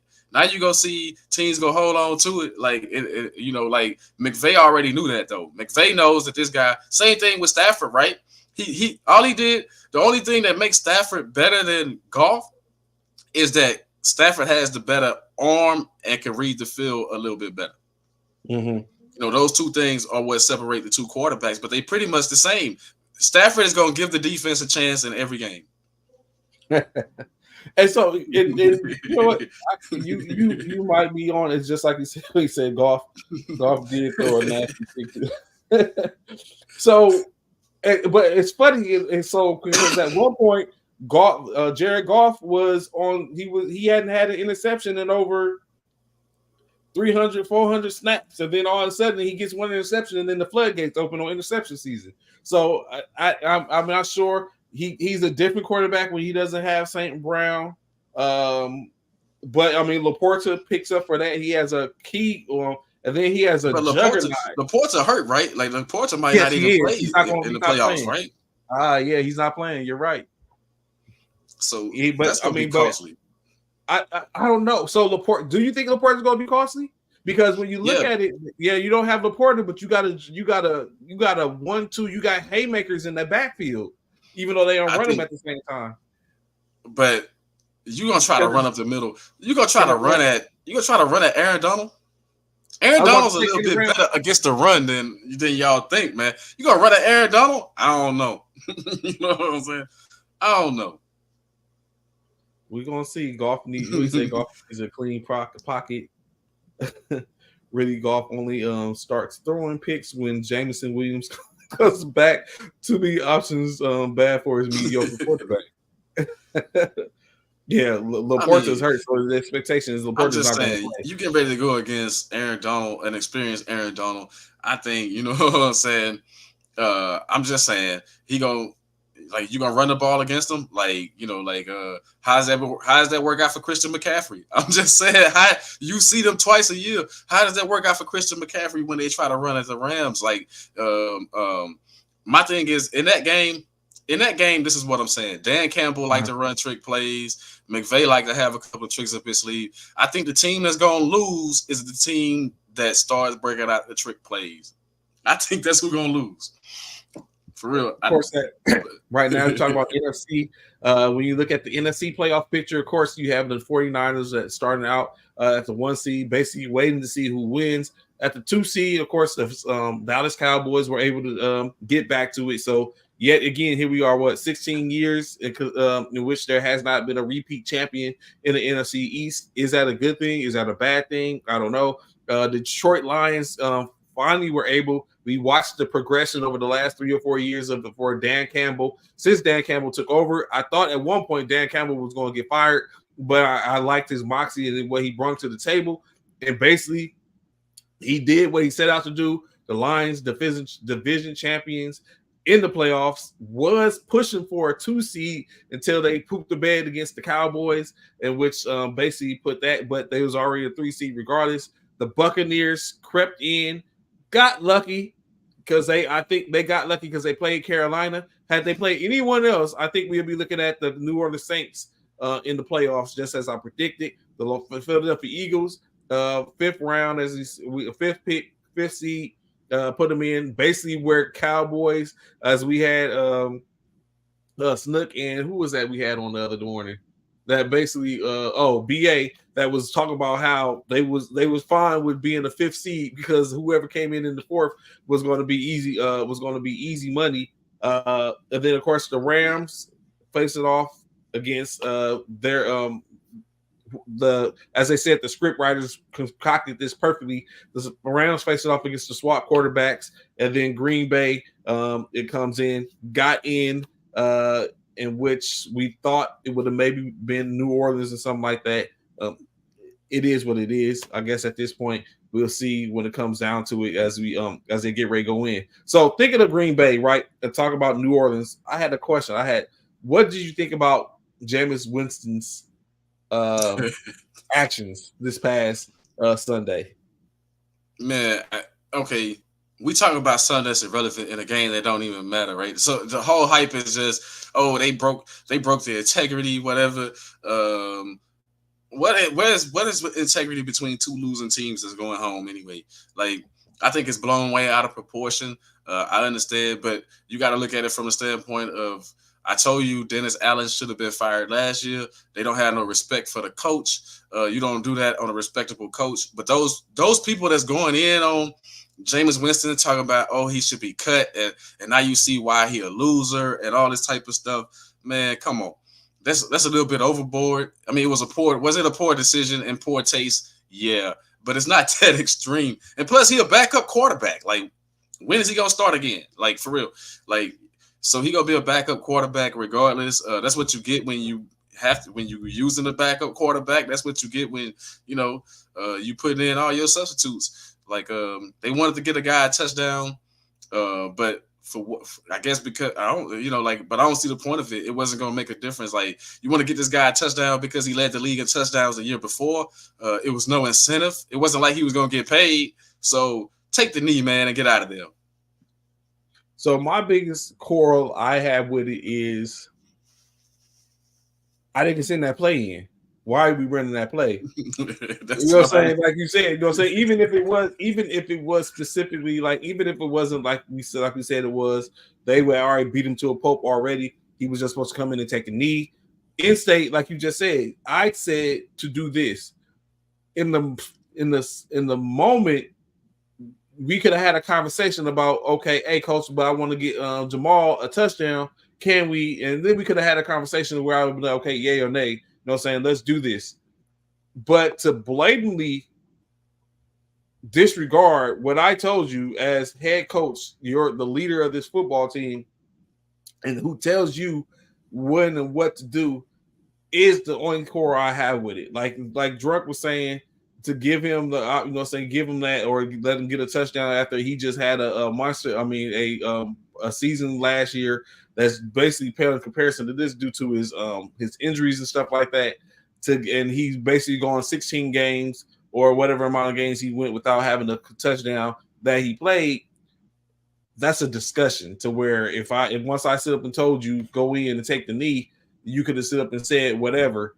But for you to just come in and be like, we're gonna just go ahead and run this, because now you have a back and forth with me and this coach and all that type of stuff. I have to sit up and tone for why is it that I basically have to sit up and tell this man, I didn't call that play. My player just went off the reservation to sit up and do what he wanted to do. And you know what I'm saying? So now it's a lack of respect for me as the head coach. And so I'm not gonna say he should be fired. I mean, he should be released. But you can see where, you know, saying that come in at, like, or you just have no regard for a coach's call or anything like that. Like, would he have did that with anyone else in that regard? Maybe Jameis is like, I'm on my way out anyway. Who cares? So I mean, I just put it out there like this, Trey. Look, Dennis Allen, 2 years in a row, the Saints have been garbage. 2 years in a row, they've been garbage. It's time for you to go. You know what I'm saying? And the team not listening to you, like, that's a symbol right there, the ownership and whoever the GM is down there in New Orleans, to say, hey, you know what? It's time for you to get out of here, because they're not listening to you. And the team's been atrocious with this dude. They haven't all that talent in New Orleans. They haven't been good. They have not been good. You know, like, I agree with that right there. Like, you know what I'm saying? You couldn't win the division with that record, with the schedule that you had. Not only the schedule, but with the talent that you had. Regardless of who's the quarterback, regardless of whatever you had, you came in. You're supposed to have one of the top 10 defenses, right? One of the high-ranked defenses, which the defense still kept you in some of those games and played pretty good. But come on, man, you know what I'm saying? I mean, think about that. You know what I'm saying? Like, think about that right there. So it's you're like saying that, right? So, and you said it, you kind of like read my mind, because you said regardless of who the quarterback is, can we deduct that some of it might have been that it wasn't a good pairing with Dennis Allen and Derek Carr, or bringing Derek Carr, and then not to even mention that they were a receiver down technically, because they didn't have Mike Thomas wasn't didn't play the remainder of the season. So what we thought we had on paper, as we always say on paper, what we thought we had on paper, obviously, because we said New Orleans was going to be that team, came out wasn't what we had on paper. And so now we're looking at one in that division alone. Baker Mayfield, he got $1 million bonus because he took the team to the playoffs.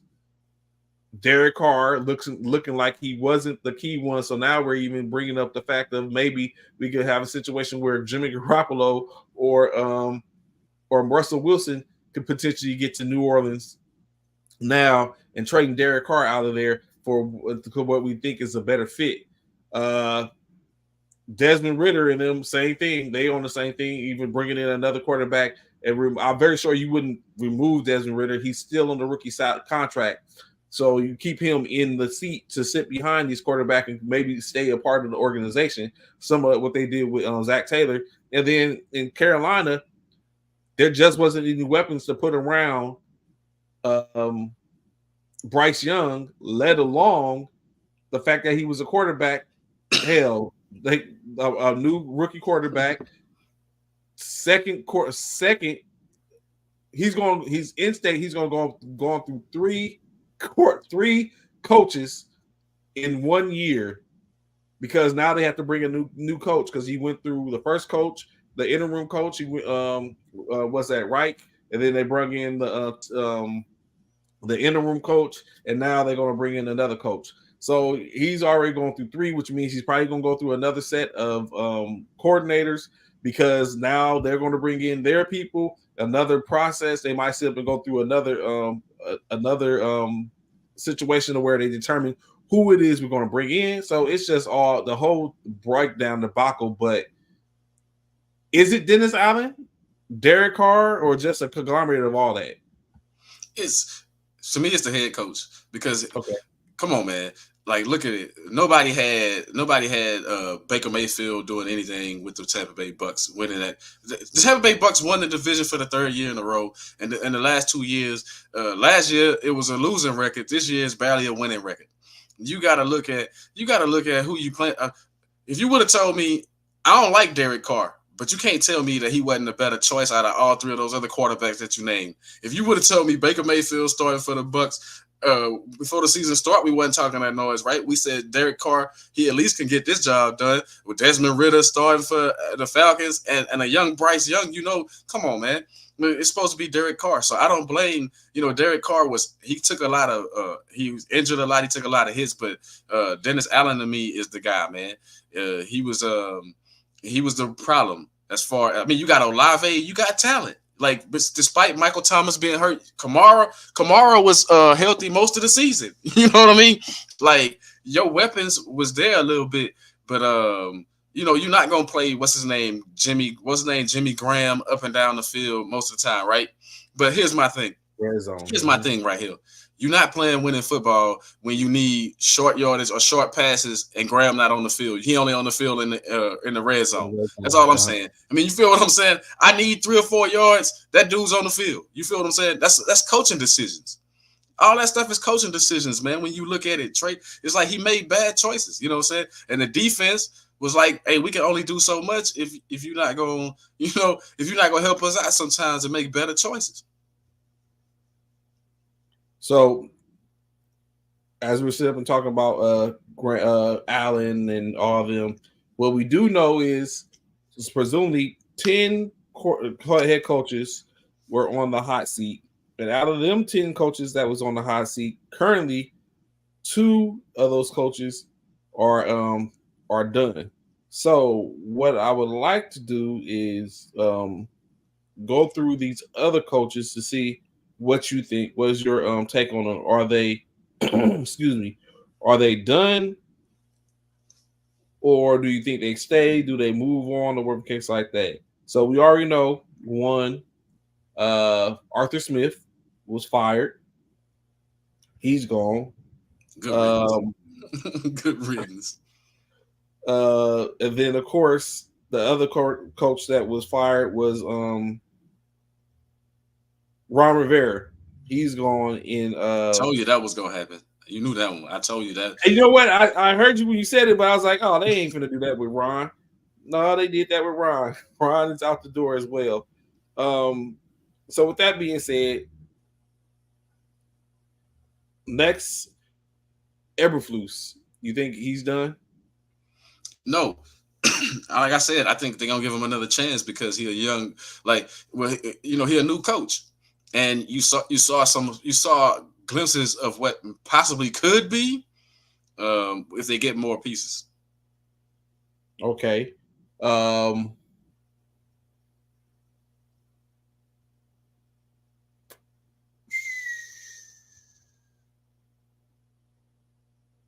The next one, I'll try to go. So Rivera, Eberflus, McCarthy. I said wasn't going to have to worry about it. Oh, Dennis Allen. Oh, I already told you. Yeah, he should be gone. No hesitation with that one. New Orleans, if you want to get back to being playoff and challenging in the NFC South, you need to get rid of Dennis Allen. Who else? Let me pull up. I want to say this. Byron Leftwich is out there somewhere. Eric Bieniemy is still a backup somewhere. I mean, I'm just saying. It's still a assistant coach somewhere. It's different names right now that you could. Go to college, find. You know what I'm saying? Like throw money at Harbaugh, something. Like it's a couple of other college coaches. You know, Vrabel is he done? Vrabel, it's Tennessee. So no, he not done. You know, like they stuck with you. This is the same Tennessee that stuck with Jeff Fisher until he just ran that team in the ground. You know what I'm saying? So they got a habit of doing that. So no, I don't think Vrabel's done. Anthony Pierce, is he safe? Yeah, I think Antonio Pierce is gonna stay in as a Raider. Biff. Does he get another opportunity, or is he done in Los Angeles? You talking Giff? Oh, what's his name? Yes. Giff. Oh yeah, you talking about the interim coach? Nah, yeah. The Chargers bringing in somebody fresh, man. They bringing in somebody that's gonna help them win. I can see them actually making a pitch. I don't think they can do it unless New England separates from Bill Belichick. But I see them making a pitch at somebody better, or they. Give Kellen Moore a shot. If last thing, give Kellen Moore a shot at worst.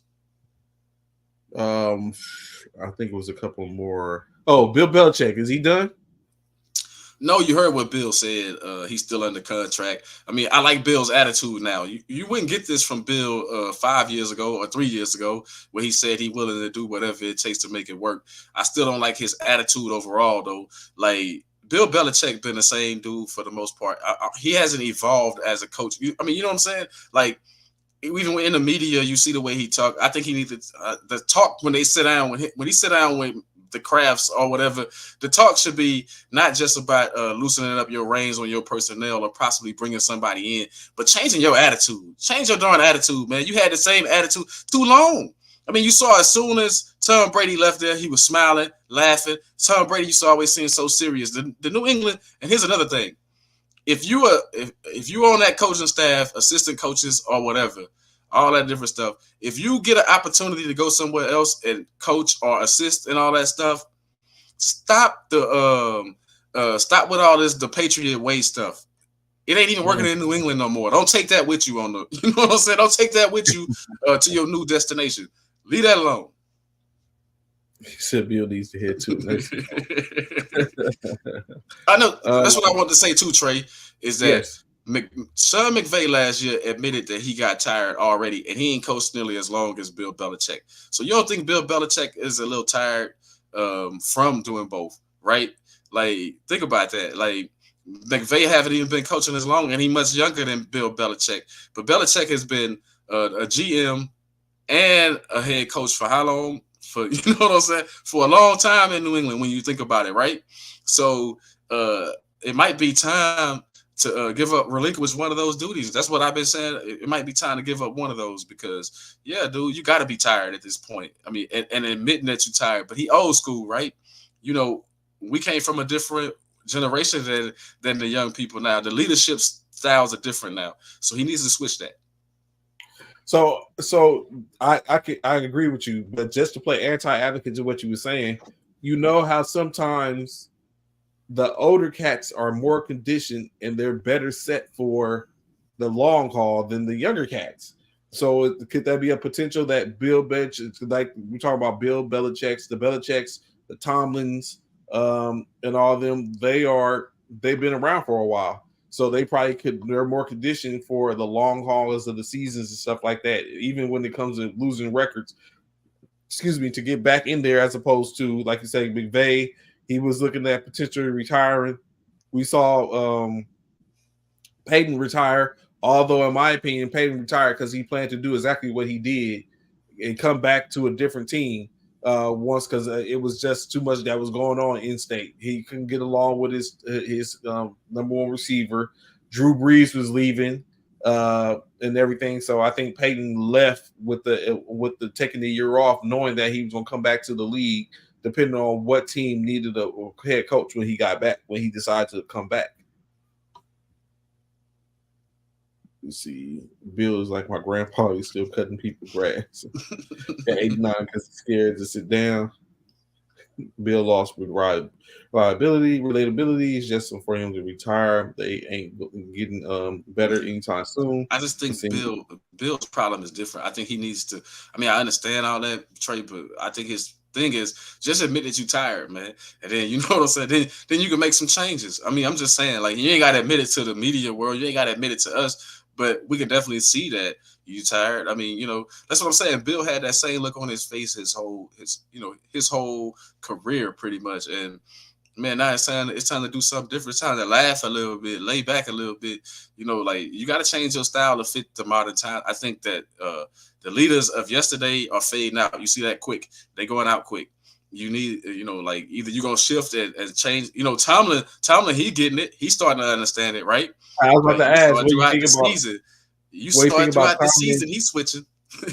Yeah, I was going to ask, what do you think about Tomlin and Carroll? Like, they are some of the last ones, along with Bill Belichick, that are left, that are still there. And Pete has always had it. Pete has always been able to adjust. You know, maybe it was his coaching at USC in college or something that made him that way. You know, but I'm just saying, Pete always been able to adjust to the time period, to the times. It's like now you're starting to see Tomlin starting to do the same thing. You know what I'm saying?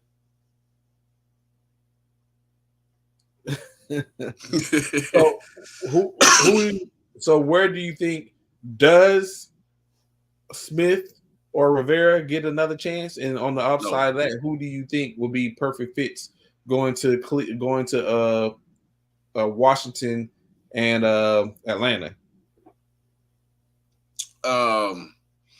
I think the Redskins, I think they're gonna give a serious look just because they got as a part of a ownership group, they got some minorities. I think they're gonna give a good look at Bieniemy.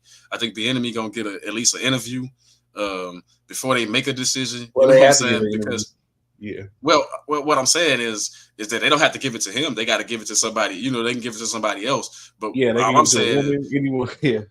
Yeah, you know, but all I'm saying is that I think Bieniemy, since he already there, he gonna get a good look at it.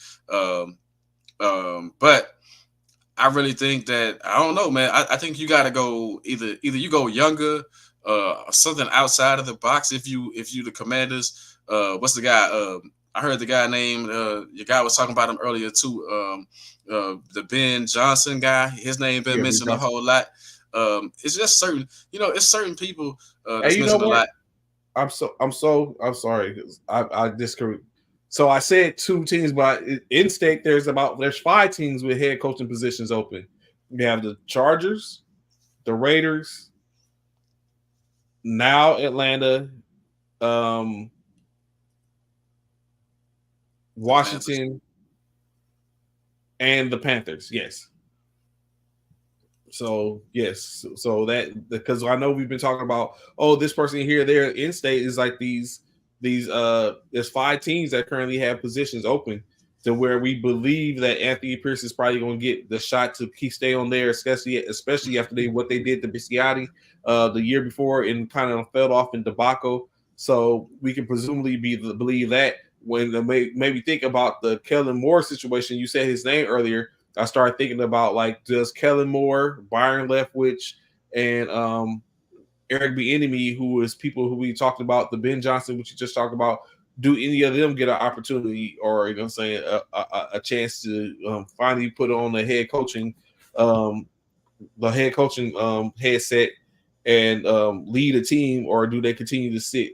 Byron Leftwich's been out there a while. I don't know. Maybe he's fell off, because I always wondered, how did Bowles get the position over Leftwich in state? And maybe it could have been because Bowles was a head coach somewhere else before. I don't know. But and then I seen where it was rumored that someone asked to ask the 49ers for the chance to interview Wilkes. I mean, Wilkes. I think Wilkes should be a coach. What was his name? I think what's his name? He coached the Raiders briefly. Bisaccia. I think there's certain names out there where you should get some.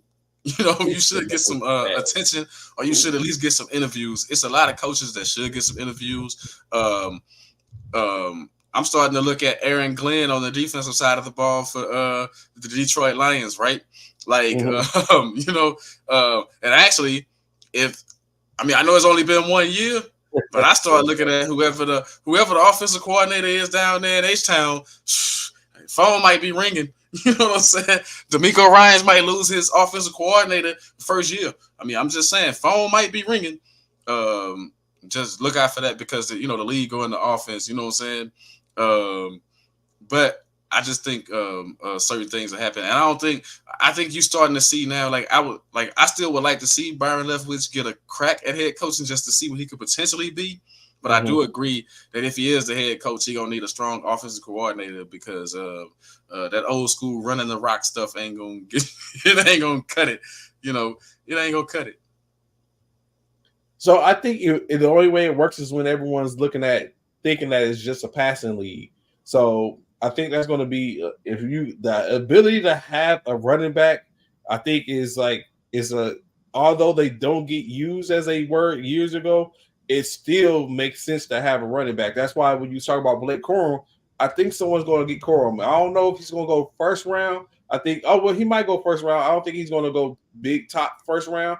Maybe late or in between late first round, or between second and third round, early third round is where he's gonna go, in which he'll be at a team in which he can make a difference for, or be like a 1-2 punch or something like that. Like I said, Tajay Spears and Derrick Henry, or be a 49er, you know what I'm saying, add to that, or potentially go and be a part of the stable in Philadelphia. I mean, not Philadelphia, in Miami or something like that, or maybe even Chicago, staying in the region in which he is. Chicago needs a back, so those type of things. So I think that's a lost art, that the running back for the most part. But I mean, definitely we end up seeing, and then that's like those. You really think it's a lost art? I mean, it's a passing league, Trey. Look, it's a passing league. Did you see how many games you just saw? Games was on the line this week. You know what I'm saying? Philadelphia is the only team that can line up and get you a yard consistently with that brotherly shove thing. Mm-hmm. Everybody else, these running backs can't get you 1 yard. I mean, for real, like, they can't get you 1 yard. That's why these coaches are running play action on 4th down and 1. You 4th down and 1, and you rather throw the ball than just line up. Then bring in your jumbo package. They don't even bring in their jumbo packages no more. You know what I'm saying? Like, and if they do bring in the jumbo packages, look at what Dan Campbell did with his jumbo package when he brought it in the game. He threw the ball. You know what I'm saying? I mean, I'm just saying, like, these running backs, they can't get you 1 yard consistently, right? Who can get you 1 yard? I mean, I need 1 yard is on the line. There's no Marshawn Lynch is coming to get you that 1 yard. You know what I'm saying? Derrick Henry can't even get you 1 yard. You know what I'm saying? Consistently. Najee Harris can't get you 1 yard when you need it the most. I mean, I'm just saying, that's where the game is right now. One is an attribute to how fast the defenses get off the ball against those 320-pound linemen now. You know what I'm saying? The two is just the way the game has changed, that, they care more about passing the ball.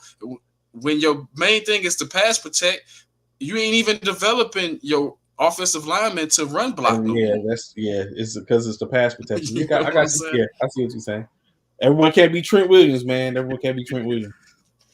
Oh, that guy holds every play. No, I'm just playing.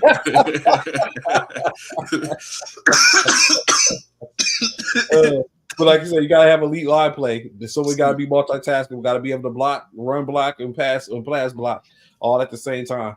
So definitely, in with that, like you said, maybe like you said, Eric Bieniemy, does he get first crack at the Washington Commanders job? Probably not, especially based on how they had the situation that happened at the beginning of the year where Ron Rivera had to step in and kind of like say some things or case like that. So, probably not. I think controversy is good. I still think you give him a shot.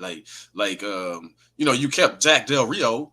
You know what I'm saying? After what he said and all that. So I'm just saying, you give, and Jack Del Rio was a head coach once upon a time too. When you think about it, he wasn't really that good. But I think it's a lot of potential out there for coaches right now.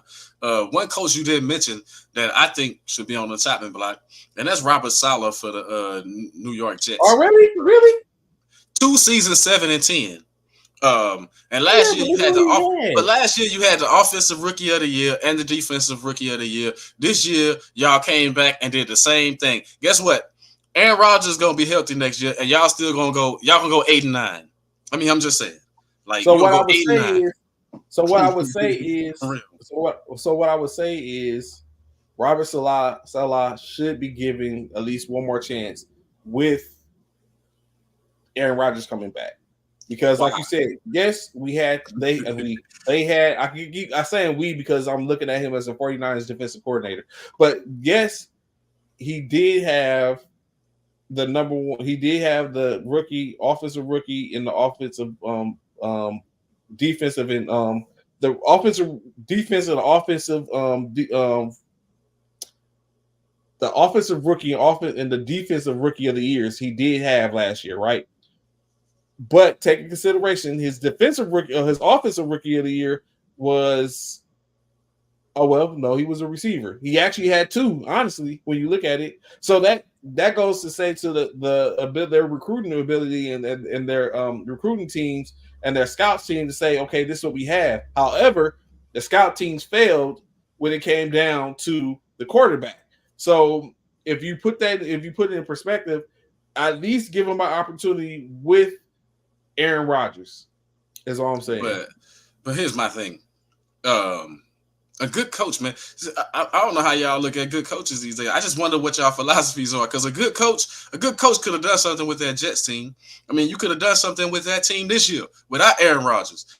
You know what I'm saying? You could have picked up any quarterback that you wanted, but you settled for Zach Wilson and kept defending that BS. As the head coach, you got to want better. You got to expect better. It's a win now league. Like, your job is going to be on the line, whether this year or next year. He won't survive. When they don't make the playoffs next year, he won't survive next year. Then you're going to see what I'm saying. Yeah. You know what I'm saying? Then you're going to see what I'm saying. I will give you that. So I am in complete agreement with you. If he doesn't get it done next year, they're going to depend, especially depending upon if they're close. He might have bought himself another lifeline. If they get smacked, like 5 games or below, then he's going to be out. I think they're going to move on to somebody else to see who's coming up. Of course, by then we'll start to see coaches out of college. Let me answer drunk right quick. I didn't say Leftwich should get a job. I said he should get a look. That's a whole difference. You know what I'm saying? I said he sitting at home. He should at least get a look, some interviews. I didn't say he should definitely get a job. And, I'm just saying, you got to keep it real. Like, Robert Saleh, 2 years in a row, 7-10. If you can go 7-10, 2 years in a row with Zach Wilson, come on. You can do better. That means there's a potential there to do better. You basically had the same quarterback 2 years in a row. And you benched him, and you did the same thing you did before, and you benched him. You know what I'm saying? And you benched him a couple of times like you did before. I'm just saying, come on, man. You can do another coach can do better with that team. You know what I'm saying? That same squad right there. If Josh McDaniels had that squad, man, they would be playing. Imagine what they would be doing if they had Josh McDaniels. If he came from Miami, if all he did was switch from Miami to the New York Jets, that team would be humming. That team would be balling. That same squad. So if you think about it, right, McDaniels, Salah, and Ryans all come from the 49er tree, right? All currently head coaches. 2 of the 3 head coaches are in playoffs, as well as the original head coach. It's just, I think Salah just was unfortunate with the situation, and he ended up without Aaron Rodgers. Not to mention that what the other coaches have in terms of correlation is when they left, they've been taking players from the team in which they left from. Salah didn't do that. He decided he wanted to do it on his own. It's like he didn't have a continuity, didn't use any continuity, and he is where he's at. So maybe that's something to take into consideration and look at. What you say means is we always look at quarterbacks, but look, some of these teams been playing like you seen what Stefanski did with 4 quarterbacks. You know what I'm saying? Like, I mean, I'm just saying when you see certain coaches that's getting it done with whatever. Nobody expected Cleveland to be as good as they are, by the way. Like, you got to take your hat off to Cleveland. Nobody expected the Houston Texans one year. DeMeco Ryans come in and go. You know, I think those 2 front runners for Coach of the Year, right? I mean, nobody expected them to do what they're doing. But what I'm saying is that we make all these excuses. Like on one end, we're giving Salah all these excuses, right? We're giving Salah these excuses, right? But then it's like, look at what Steichen almost made the playoffs with the Indianapolis Colts. You know, he had a better year than Robert Saleh. You know what I'm saying? I mean, I'm just saying. And he lost his quarterback early. But his backup is better too. But he had Minshew. What I'm saying is that the Jets had a chance to go get whatever starting quarterback they want, whatever backup quarterback they wanted. They could have went and got. They could have had Wentz. They could have had Wentz. They could have, you know what I'm saying? Yeah. They could have had anybody, right? That's what I'm saying. They could have had Flacco. They had Flacco and let him walk out. They let Flacco go. What I'm saying is that as the head coach, is your head. You on the chopping block. So, man, you want to put yourself in the best position to win is all I'm saying. Like, you see what happened. What's his name? Staley, they finally cut him. They finally let him go. Like, man, you got too much talent. We keep making excuses. You know, we keep making excuses for some of these dudes. So it's 16s. I forgot the Chargers. You said that. So 16s with open candidacies for coaching. But before we move on to NBA right quick, I wanted to bring up something that you said. So first and foremost, one thing is, as we were just talking about, in-state is Minshew was a AFC Championship quarterback. So he's light years better than the backup in Zach Taylor. And secondly, to go over and make sure we have an idea, because later on this week we'll be talking about who we think is going to be winning what, of course. But just to leave it in the cap, Green Bay and Dallas. Of course, I hear a lot of people talking Green Bay over Dallas upset. That would be a huge debacle. But the Cowboys, they lost in Wally's World all year. I don't know if that's going to change. The Los Angeles Rams and the Detroit Lions on Ford Field. We'll see. Remember the last time they played in the big lights on the Ford Field? It was it fell off. Detroit fell off on Thanksgiving Day. So we have more to see in that. And then, of course, last but not least, the Philadelphia Eagles and the Tampa Bay Buccaneers. I think we're looking at this is going to be an easy game for the Eagles, just like if it was for the Cowboys. But we'll see how that end up go. Of course, on the AFC's portion of it, the Cleveland Browns and the Houston Texans, that's going to be a wild game. Houston hosting a home game. So we'll see how that go. A backup fourth-string quarterback versus a first-year quarterback and their first-year coach. We'll see how that goes. Miami Dolphins and the Kansas City Chiefs. The Dolphins were up here and started ascending down. Same thing with the Chiefs. I agree with you, drunk. Sorry, I had to What you say say? that. I agree with you. That Peacock game, I agree with that. That sucks right there. The Peacock game sucks. That's gonna be Miami and Kansas City playing on Peacock. Exclusively on Peacock. Why does everyone have a problem with the Peacock game? Because that's an extra subscription that people have to get, man. Like Johnny Manziel. I know, but that's what I'm just saying. That's an extra. That's an extra. Like, come on, NFL, do better than that. Well, I'm good. I can see the game. I have Peacock, but I have other means as well. So I can see. I'm good. I can see the game. So I guess that's why I didn't think he's like, oh, I don't care if it's on Peacock. I can see it regardless. But and then last, Pittsburgh Steelers and the Buffalo Bills. Could this be an upset? I don't know. Did Buffalo expend all ammo trying to get to the playoffs, and now they're gonna run up against Randolph and a reinvigorized Pittsburgh team? I don't know. I think it's gonna be closer than what people think, but I think it's gonna be a Buffalo. The only reason I'm gonna say Buffalo Bills gonna win is because TJ Watt not playing. If TJ Watt not playing, it's gonna be a win for Buffalo. If TJ Watt can somehow play with that knee, it changes things. It's gonna change the whole game. Yeah, in my mind right now, Miami and Pittsburgh is unfortunate situations for them. They're without top players, key players, and that's going to be it's going to hurt them. No different, probably same thing for Detroit. Without, even though he's a rookie, but he's a big part of their offense with missing Laporta. So definitely it's going to be interesting. Speaking of injuries, like I said, tapping into the NBA, Ja 6-3 since he came back was the Memphis Grizzlies. I knew you was going. Now he's out. now he's going to be out due to a shoulder surgery. So the expectation is that he's not going to be not going to be able to play. Didn't Drunk say something earlier? He said something about he's talking about the LeBron dunk, right? Yeah.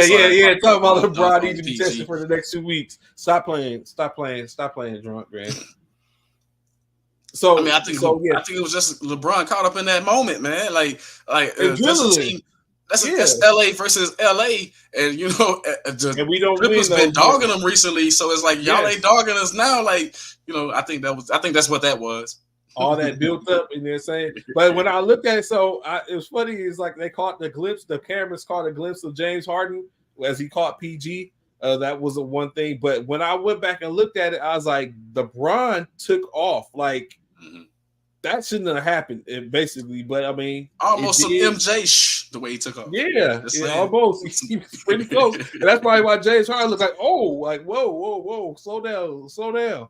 But you know what I'm saying? We hadn't beat Los Angeles in a while. Like the Clippers have been sunning us. I have Clippers fans that's on my page and stuff like that, and I always see the conversation and all the rah-rah when the Clippers beat the Lakers. So to look up and no rah-rah after the game, you know what I'm saying? Of course, there's the regular, you know what I'm saying? But you know what I'm saying? To look up and see that is like, especially when they talk about all, you know what I'm saying? Because Powell's shot almost went down, they went in and out, came back out. But LeBron with the posterization and you know what I'm saying, the turn back the hands of time type stuff, like, hey, you know what I'm saying, it's a thing of beauty. But yeah, so Memphis Grizzlies, like we said, that's a big hit for them. Memphis without Ja Morant the rest of the year. So basically Ja came back just to get a little loose and exit stage right once again. So we're probably not going to see the Memphis Grizzlies this year.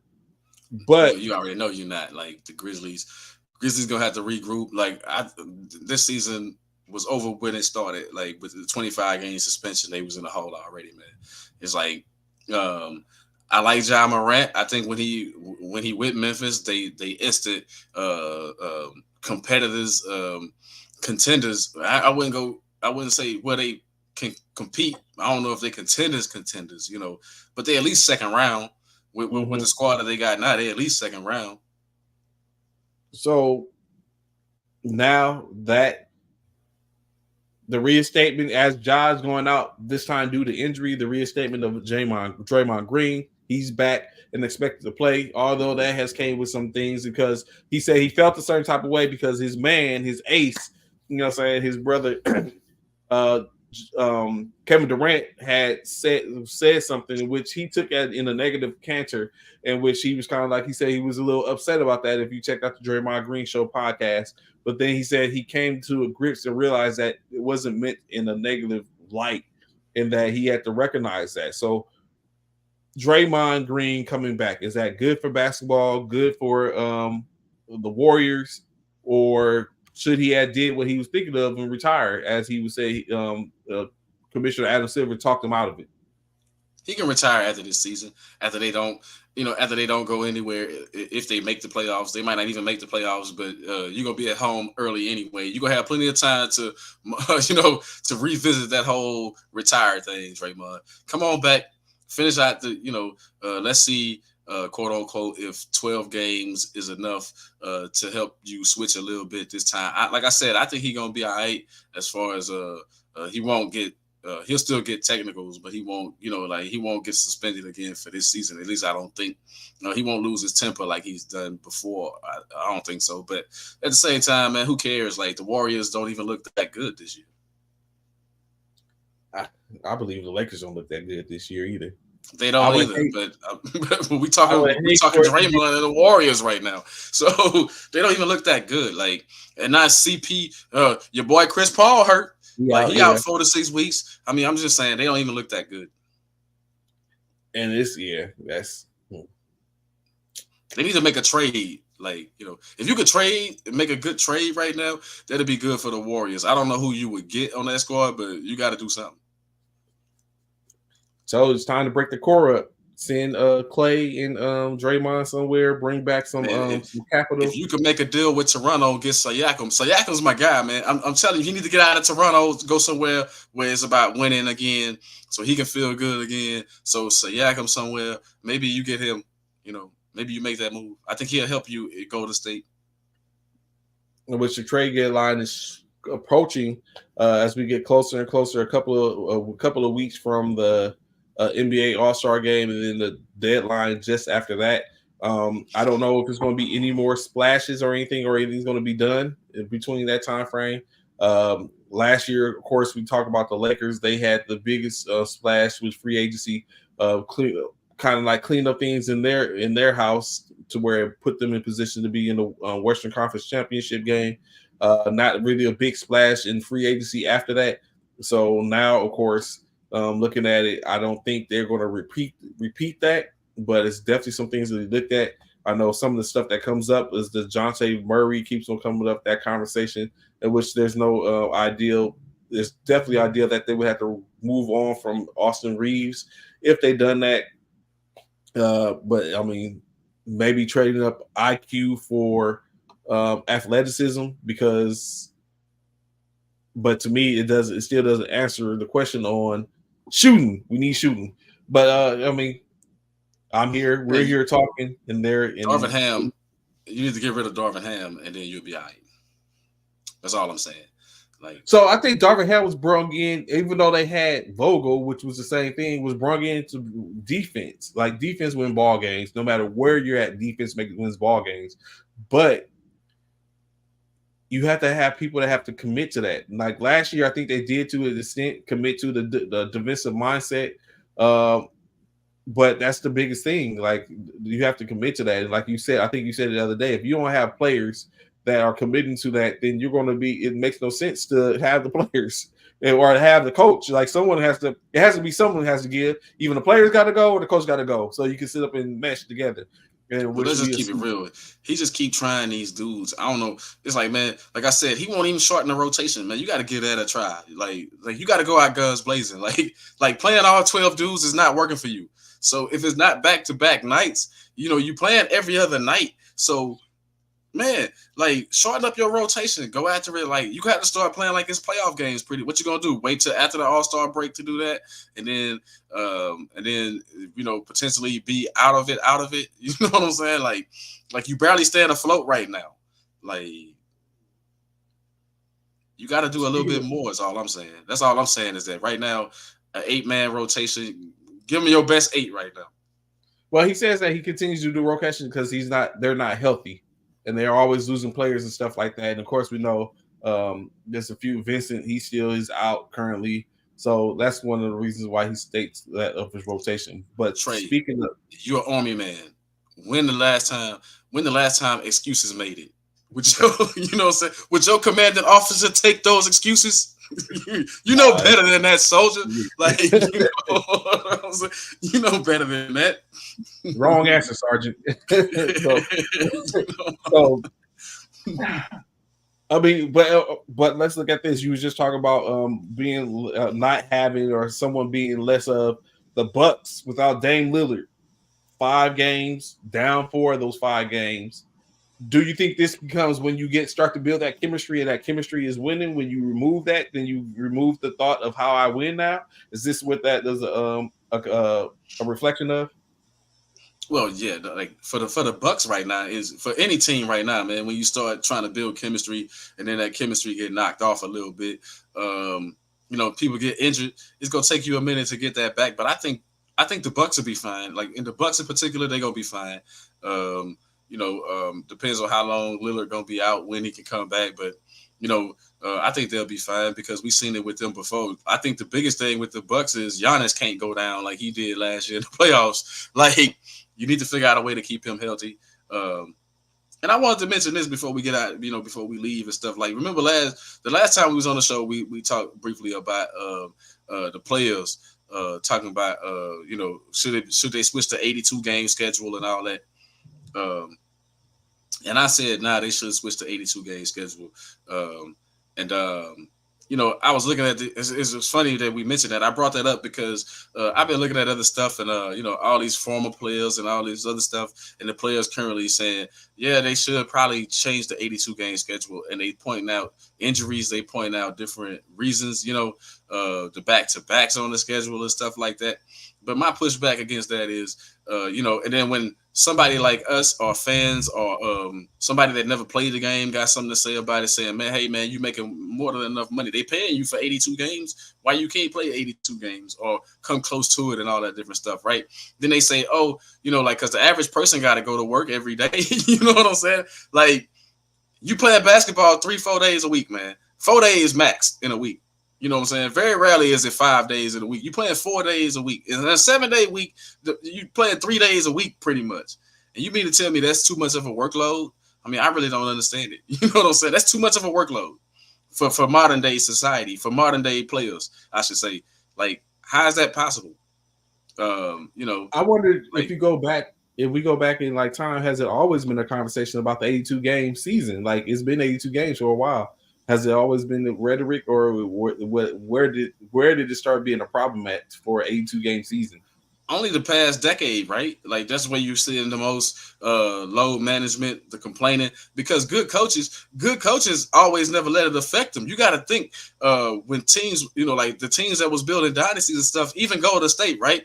They knew they rotations. Kerr knew the rotations to where these dudes, how you get your rest? You blow teams out. Or you getting blown out. Remember the Lakers, the Shaq and Kobe Lakers. If they was getting blown out, then Shaq and Kobe sitting on the bench, right? Your best players sitting on the bench. If they blowing the team out, they sitting on the bench. So you either get blown out, blowing teams out, you find ways to get your rest, and then you cut minutes, right? Like, if you playing a back-to-back, my point is, if you playing a back-to-back, you ain't got to sit a guy in suit and tie, but play him 13 minutes, 15 minutes, or whatever, you know what I'm saying? And then pull them. Have them sit down and monitor. That used to be the way the game was. Whatever happened to coaches having to monitor their players' minutes? Now it's all about just put your, come here in street clothes and sit down. You know what I'm saying? Like, that's the biggest complaint. That's what the NBA trying to get away from. And the only reason I'm gonna say this, the only reason the NBA care right now is because we know they got to renegotiate their television contracts. People, we know that Adam Silver let this go on for way too long. You know what I'm saying? But now that they have contract negotiations for TV and stuff, now it's important that the players play. I mean, everybody can see that. And if you can't see it, I don't know. But all I'm gonna say is, I'm not mad at the league for forcing their hand to play, but you should have did this a while ago. Now it becomes just basically like you were saying, where it's now is at the point where you got to take it on the chin as best you can play the fine. Or you can sit up and, of course, that's going to be hefty more and more you do it. or you get the players behind it, in which all the CBAs have been redone and re-signed and restructured. So now they're in a position to where there's where what should have been is what it is. Like this was definitely a negotiating tactic, or could have been a great negotiating tactic for the players in reference in lay of that, because like you said, now we have the rights, the viewership rights that's coming up, the media rights is coming up, so they could have used this as some leverage to be like, hey, this is what we want. But of course, I don't know if they was looking at that far ahead. We all know that currently Andre Iguodala is the interim sitting up there as the president currently for the in the NBPA. So it's gonna all come out in the end. We're getting closer and closer. At some point, we're gonna see that management is gonna go away, and then it's gonna be just play ball. So greatly appreciate everyone tapping in this morning. So of course, y'all know we'll be back to sip and wrap it up, chop it up about these upcoming wild cards and talk about where we think it's going. Right now, so look, if you had to sip and choose who is the Super Bowl, what's the matchup in the Super Bowl? Before we do any of that, what's the matchup in the Super Bowl right now as you see it? You know what I'm gonna say? I'm looking at a potential all Texas Super Bowl. That'll be a dream for a person like me coming from Texas. I mean, I would love to see Cowboys and Texans, and it could be very well possible. It could really be possible this season. We're gonna leave on that. That's interesting. That is interesting. That, I mean, it's happened in the World Series. You had the Oakland A's and the San Francisco Giants. Why can't it be the Dallas Cowboys and the Houston Texans in Las Vegas? Stranger things that happen. We'll be checking back in with y'all. Look forward to speaking with y'all. Or we all here to see the notification. Y'all know what it is. Just pull in, fall in, and get to talking. Enjoy y'all's week today. What's today? Tuesday. There's only a couple. We already finished the first week of the new year. I hope y'all have it started off right. So now we on to the next. Peace. Enjoy y'all day.